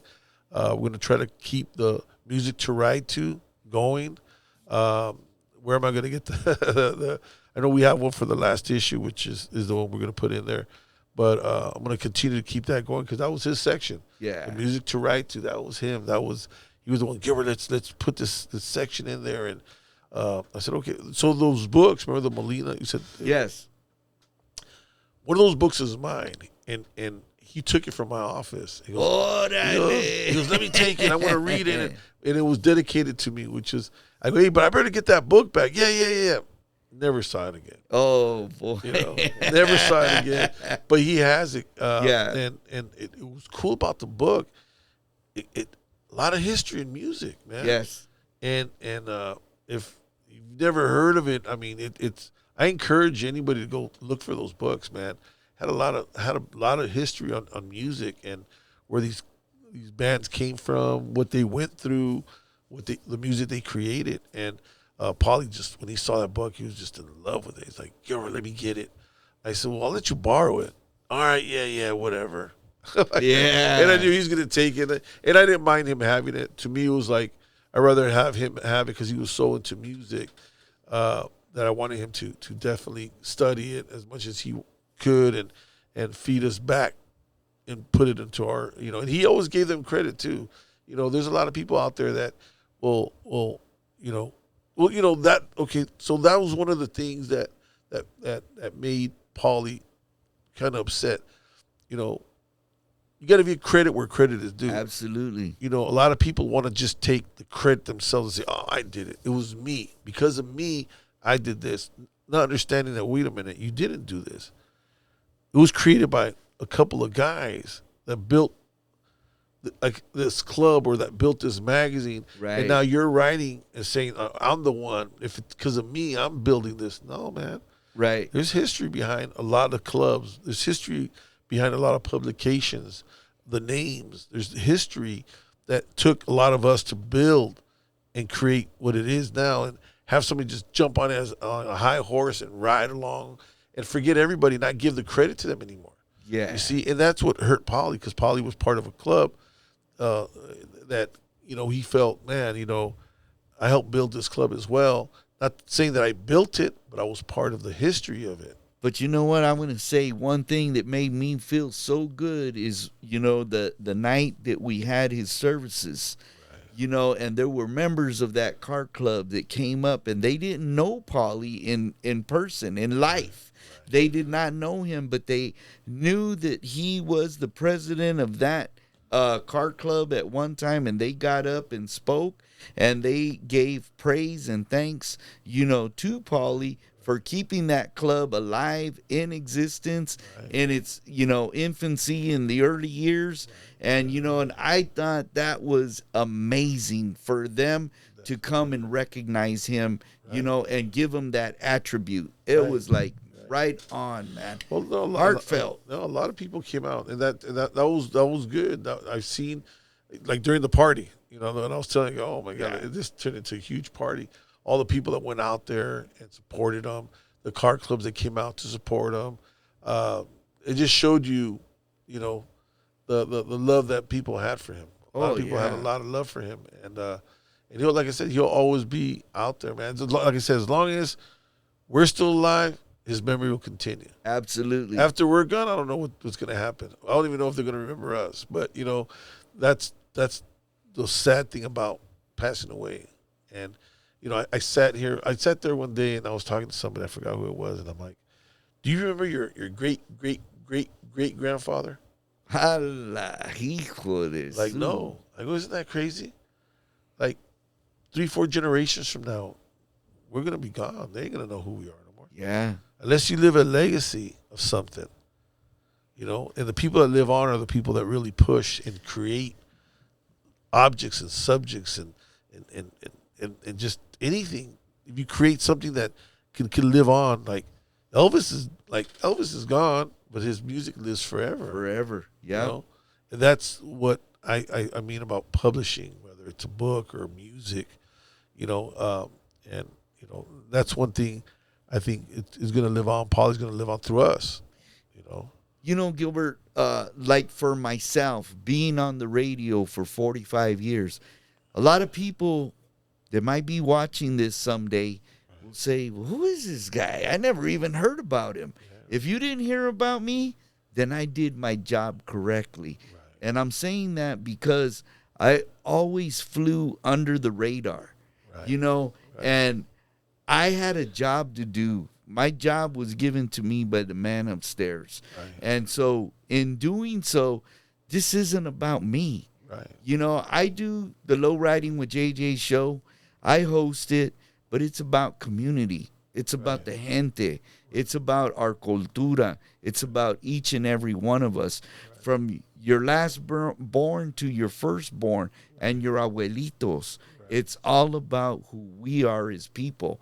That's what the Low Riding with JJ show is about. That's right. So when you hear about the show, think about it as, community more than an individual, because it's not me. And let me give you an example of that. Today, I went to Costco with my jefito, and we went, we got, some of that great Costco dining, you know what I'm saying? Right, for sure. So, I'm over there, and I was getting a lid. First of all, we were eating a couple of hot dogs, and I'm talking to my dad. I thought the food tasting. Yeah, the food. When you go taste the food, it's dining free. Yeah. No. So we're over there. We had got a couple of hot dogs, and I'm eating with my dad, and I'm just chopping it up with him. And the guy on the table next to me turns around and goes, "Hey, JJ, is that you?" And I'm all like, "Oh, man." And he's from Puro Estilo Car Club. Right, and, and I'm all like, "Oh, where I live," and so we start chopping it up. Then, we were getting ready to leave, and I went to go get a little more drink. And when I did, I went to go get a lid and a straw for the cup. And, this guy moved to the left, and I was like, whoa, whoa, whoa. And then I go, "I didn't know you were going to move." And then he goes, "Oh, sorry." He goes, "Hey, JJ, is that you?" And I'm all like, "Man, I don't know who he is, But shopping in the same place. So then the guy on my left goes, "Hey, what's up, brother?" He's an old neighbor of mine, and I'm all like, "Wow," and they're recognizing me from my voice, and I'm all like, "Wow," it's a trip to be out and about, and for the people that have listened through the years, to recognize that it's. Well, they're gonna recognize you now. Oh, they're gonna see man. you, man. I can't go nowhere. I can't do nothing. Right. Well, no, that's cool, man. I mean, you should be recognized, man. 45 years, like I said, it's a long, long time, and playing some of the baddest jams out there, man. And giving it up to a lot of people, man. And through your music, you gotta understand. Probably a lot of babies were made. Yes, a lot of babies were made with that music. So yep. That's the blessing of doing what you're doing, man. And I mean, like I said, a lot of people know you, man. And even during the Paulie's funeral, he was like, Flavio was like, "Yeah, man." He's like, everybody's just saying hi to him. Like, what the hell? Who is this guy? Yeah. But that's good, man. I mean, you should be recognized, man. And a quick question was remember they had that award thing, right? Who put that together? The 30th anniversary. Okay, I got to give a lot of props to Jim Hernandez from Time Warp Records. Jim, first of all, he's an amazing man. All of himself and his wife también. Yes. And, they have done so much, for the Chicano community, all along, the whole time frame that I've been involved. Jim has been doing it from another angle. And, nothing but props to that man.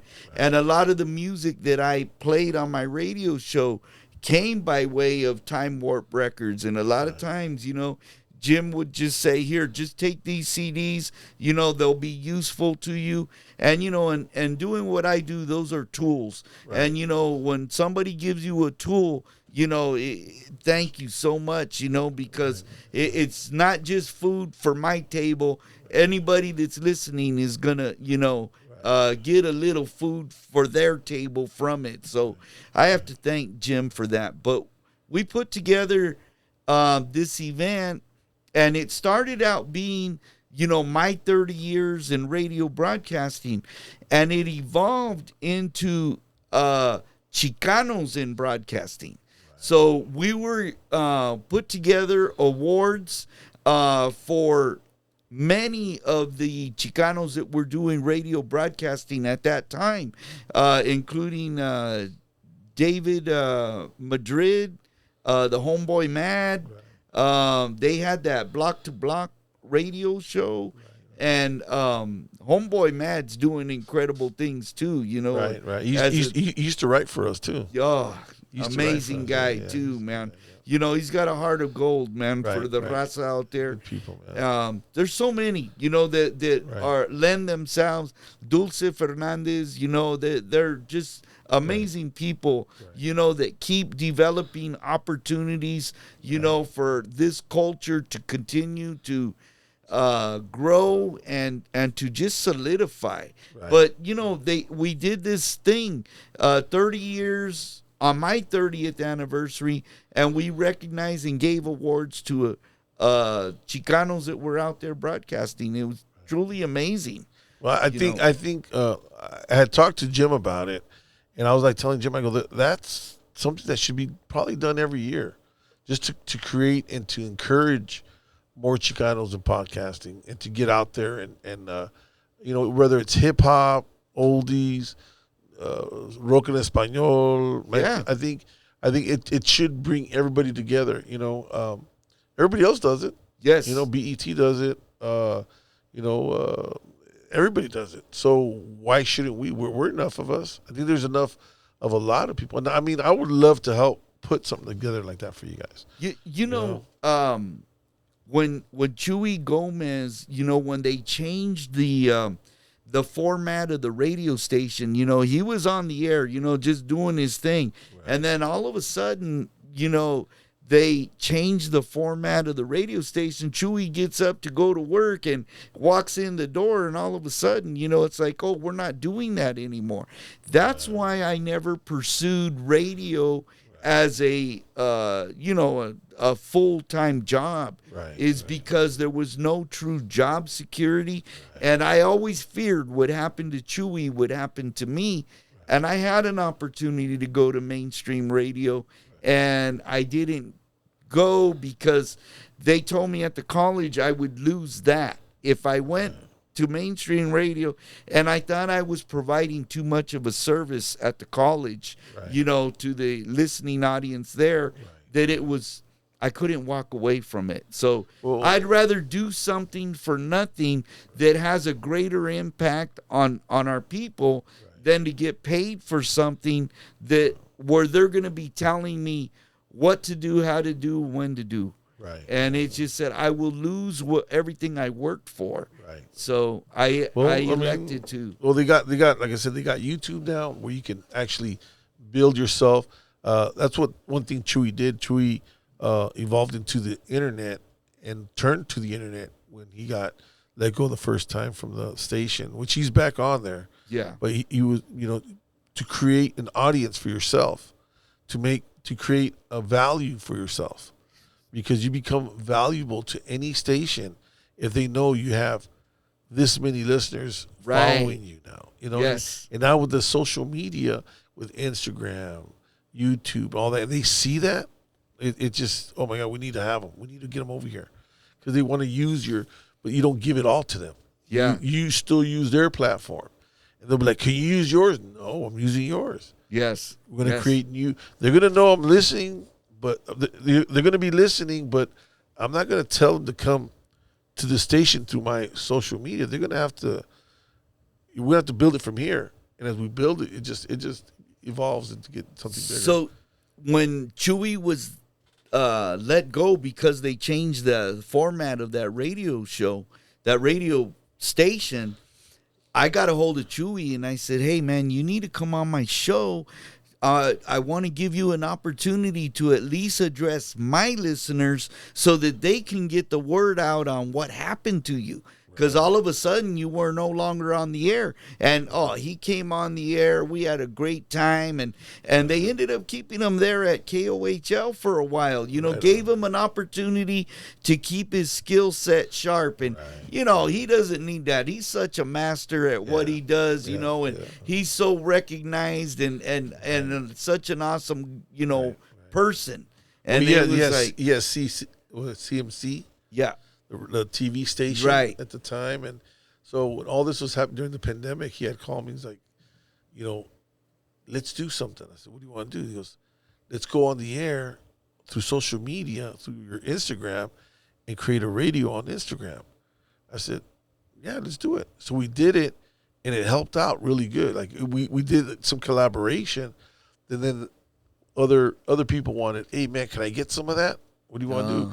I want to see if Chewy will do an online thing with. I said, yeah. So then Chewy started doing it. It was kind of cool. It helped them keep, like you said, kept them fresh, kept them going. And I was like, well, what are you gonna do? He goes, well, keep doing CMC. That's what I'm gonna do. You know, and I'm gonna have him one day. I talked to him about bringing him in. You know, to talk to him about. Same with Jim. I was talking to Jim, bringing Jim in, because Jim has a lot of stories and history about Sonny Madrid back in the days, and you know, as myself, I knew Sonny really good, so just be good to bring him in and talk about him, and you know, let other people kind of hear our stories from him, because there were stories that were actually told to me and Jim at the time. But there's so much history within all of us. But I think creating that Chicanos and podcasts again, giving these awards and having everybody kind of involved, bringing Matt in, because I know Matt knows a lot of people in the music industry, and yourself and Jim, and picking people from here to San Diego, bring in Javier the X-Men, you know. Amen. That guy he's oldies for days. And I'm going to tell you something about Javier the X-Men. When I'm out there in Tijuana with my wife or just chilling out there, I'm listening to his oldies on Sunday, and I have his direct number. I'll hit him up. Hey, call it can you dedicate the song to my family? Boom, I'm driving down the road, listening to his oldies. He's like, oh, I want to dedicate this to his wife, you know, Sarah, you know, and my wife would be like, what the hell just happened there? And it's kind of a cool thing, you know, and it's going throughout the thing. But so I met Javier the X-Man one time that he had emceed the Valentine's Super Love Jam, right? And everybody went to, what was the club? Was it Club Miami after the oldie show? And so he was sitting down at a counter downstairs, and I went over to him. I introduced myself, and just the coolest vato, you know. And there was no, you know, there's some people in the industry that their head is bigger than their bodies, and you know, but you know, but I got to tell you, you know, Javier the X-Man, Chuy Gomez, you know, they don't fall anywhere in that category. Those people are gente, you know, corazón, puro corazón. Jim, you know, homeboy Mad, David Madrid, you know, I have nothing but respect for all of these guys. And you know, we encounter situations, you know, just being raza, and you know, and I'm gonna share a little something here. Sometimes, you know, when you're in a position like on the radio, situations happen, and we had an event take place over at the Shoreline Amphitheater. Remember, they had a Raza Day over there, and there was El Chicano, and War was playing, and it was just a big event over there, and it got all crazy. It went down. It got all local, and you know, afterwards, I got a call from, you know, David Madrid, and he's saying, "Hey, look, man, the people over here are, you know, in the sets, you know, are saying, you know, that it was some of the people from your barrio over there that you know, got that whole thing rolling over there." And then he goes, "Well, you know, how do you want to handle this?" And I said, "Bro, this is the way I'm going to handle it. I'm just sharing with you. And it's like this. If you were there, you saw what happened, but it's over. Se acabó. And we're not continuing it because it was bad on everybody. And people got hurt. And, you know, and it's like, we don't need that. Right. You know, we're gente. We need to be looking out for each other. We shouldn't be carrying weapons, you know, when we go to events, because you're amongst your brothers and sisters, you know, and that's my true feeling. And so I said, I'm going to squash it by not putting any fuel on that fire. And, you know, and just saying, if you were there, you witnessed it, it's done, it's over. Ya estuvo. you know, and he goes, wow, I hadn't even thought about it like that. And I go, wow, you know, Why can't start it? Why continue the fire? You know, we walked away with a black eye. The community, our culture, you know, it was bad because they had to stop the music. What's his name? Lonnie from War. They were playing, and right in the middle, you know, he's all like, hey, stop the band. And he goes, everybody up there, hey, that's got to stop, man. It's got to stop. And then he goes, okay, boom, boom, boom. Why can't we be friends? And, you know, and it just, stop. After that, you know, and then after they stopped the music, and it was. They kept going at it? It stopped. It stopped, and, you know, they shut the place down. You know, but it's scary. You know, people are there with their familias. You know, they took their kids. Right. You know, we don't need to be doing that out there. No. You know, no son puras pendejadas. You know, so I just took that. You know, with that other.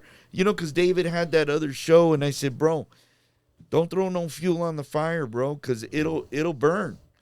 Have you been to the shows that they have right there at the flea market?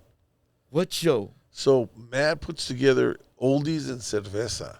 Oh, okay. I've heard about it. Yeah. So he had one. He had one. Actually, he's had three. He had one. I didn't go to it. The second one, I went to it. I was promoting it. I pushed it. It was packed. The third one, I couldn't go to it because I think I was going to Hawaii. I went to Hawaii that weekend. But I heard it was off the hook. And it's oldies and cerveza, and it's the Solero spinning. Nice. And it's hella cool, man. I was out there. It was dope. You know, a lot of people are into oldies. Yes. A lot of people are into oldies. You know what I have not seen is, do they even have like record swap meets? Well, it's funny that you say that, man, because I met Tommy Siqueiro and Robert Mendez. They were together at a record swap meet, and it was the Whites, the family, Ron White and his wife. I believe his name was Ron. And they used to have them. They started in Emeryville, and for whatever reason, they ended up at the Newark Pavilion. And it was cool because you see these record collectors trip on this, man. They got these little record players that they wear on their belt and that hangs down on their leg.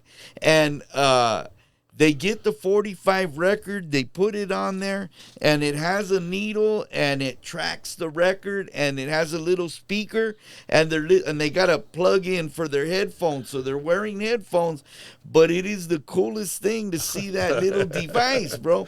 So when I met Tommy Siqueiro, they were there, and we were walking out to the cars at the same time, and, you know, me, you know when... Sometimes, you know, you go somewhere and there's Chicanos that you just can't approach. You know, they're too hard on the outside. Right. But, you know, Tommy was never that way. And you know, and so, you know, hey, ¿qué hubo? ¿Qué pasa? You know, I'm glad to see you guys. Who are you guys? You know, we start chopping it up. Right. And next thing you know, they're on my show with me. And you know, and then, you know, it just blossomed from there. Right. You know, we became, you know, very, very close. Good friends, you know, and just awesome times, you know, and man. Yeah, no, that's cool, man. That's what music does to you, right? Hey, you got to find one of those players, man, and have it in your museum here, Gilbert, man, because it's... I'm going to look into that. It goes right on your leg, huh? They wear it on their belt, and it's a box. But it's old school, or is it something that they just recreated? I think it's an old school device, you know, because several of those people, they're searching, you know, and they're listening to stuff on the spot. Right. You know, so it's like, man, it's a cool little piece. I've never encountered one, you know, outside of, you know, that event. Right. But and as many flea markets and segundas and pulgas, you know, this and that, and yard sales. I've never encountered one, but hopefully I will. Right on. Yeah. Right on, Right on, man. Well, I know it's getting late. Yes. And I know we all got to do something tomorrow. I don't know what it is, but Yeah. we got the show coming up still, October 27th. We're probably, by the time we air this, I think we've already gone through the car show. And hopefully you go out there, check it out this Sunday. Are you going to go out there? Or? I'm hoping to go. My disability prevents me from doing a lot of walking, but I'm going to do what I can, bro. Okay. Right on. What time is the hop, bro?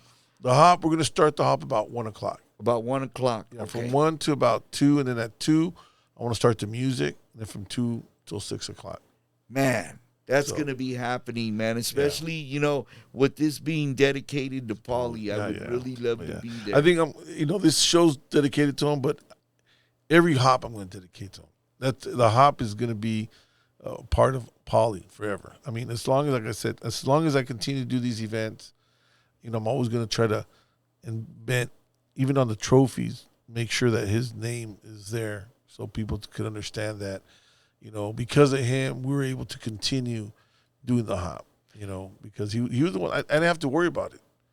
I just, hey, everybody do their thing. I didn't have to worry. Now I'm like figuring out, I'm going to do this. Luckily I have Tommy coming out and a couple of the guys, Kenny and Christian coming out kind of like to help me out with the car hop. But, after that, I don't know what I'm going to do.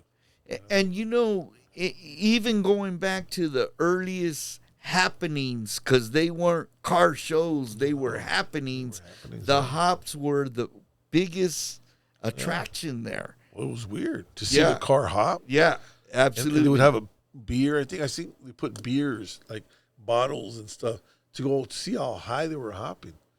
Because they didn't know. That thing was like something like, whoa. It was new to them. Yes. And to me, I mean, as a little kid seeing them, yeah. It was like, wow. I didn't know what was making them go up or down, but it was something, that was developing. Hey, Gilbert, I have to share this, man. At one of the Cultura nights, we were there, and there's a pickleball courts that were right there. There was this Indian kid with his dad, from India. And so they're playing pickleball, and all of a sudden, I just happened to be walking by, and one of the lowrider trucks came in, the mini trucks, and they're spinning the bed. Right. And so the kids are, Dad, look at that truck. And I said to myself, this kid is probably, tracked for heavy mathematics, probably going to be an engineer when he grows up. And someday he might encounter a problem where they're going to say, well, we have this situation, but we don't know how to fix it. And he's going to say, I know how to fix it. I saw it happen. I saw it on a truck bed on a lowrider truck. Right. And you know what I'm saying? Look at this. These two worlds coming together. Who knows what the future holds? Right. Because he witnessed it, while Chicanos got together. That's right. Right on. Yes. Well, thank you, JJ, for coming out. It was great talking to you. There's a lot of history. Brother. You are an icon to this Chicano culture, man. And I think, you're saying they hear your voice, but now they're going to get to see a face with your voice, man. And, I can't hide no more. No more. That's it. After this, it's over, man. Yeah. What's your station again? Let people know. 89.3 KOHL, the Low Riding with JJ show, every Tuesday night from 6 to 8 p.m. There you go. And we're in our 46th year. We're going to be getting together on November 23rd, Swiss Park, to celebrate the 45-year anniversary. La Rosa Bella Presents is organizing that event, and you can get your tickets through her. The flyer's out and about all over social media right now. There you go. Send it to us, and we can put it up on on the station as well. Yeah. And once again, man, thank you for coming out. I love the stories. Gracias, sorry Gilbert. for what happened to your sister, man. That was tragic. Hey, I popped that on you. I don't even know that you even knew about that. No, bro. I didn't. Yeah. But Probably a lot of people didn't know either. Now, Right. now a lot of people are going to know, and it's a story that needs to be told. And something that we can learn from, grow from, and at the same time, just keep listening to Lowriding with JJ. Eso. Muchas gracias. Right. Thank you, Gilbert. Thank you, my Flavio, brother. thank you for having me, brothers. Thank you. Ándale. Y que sigue la cultura.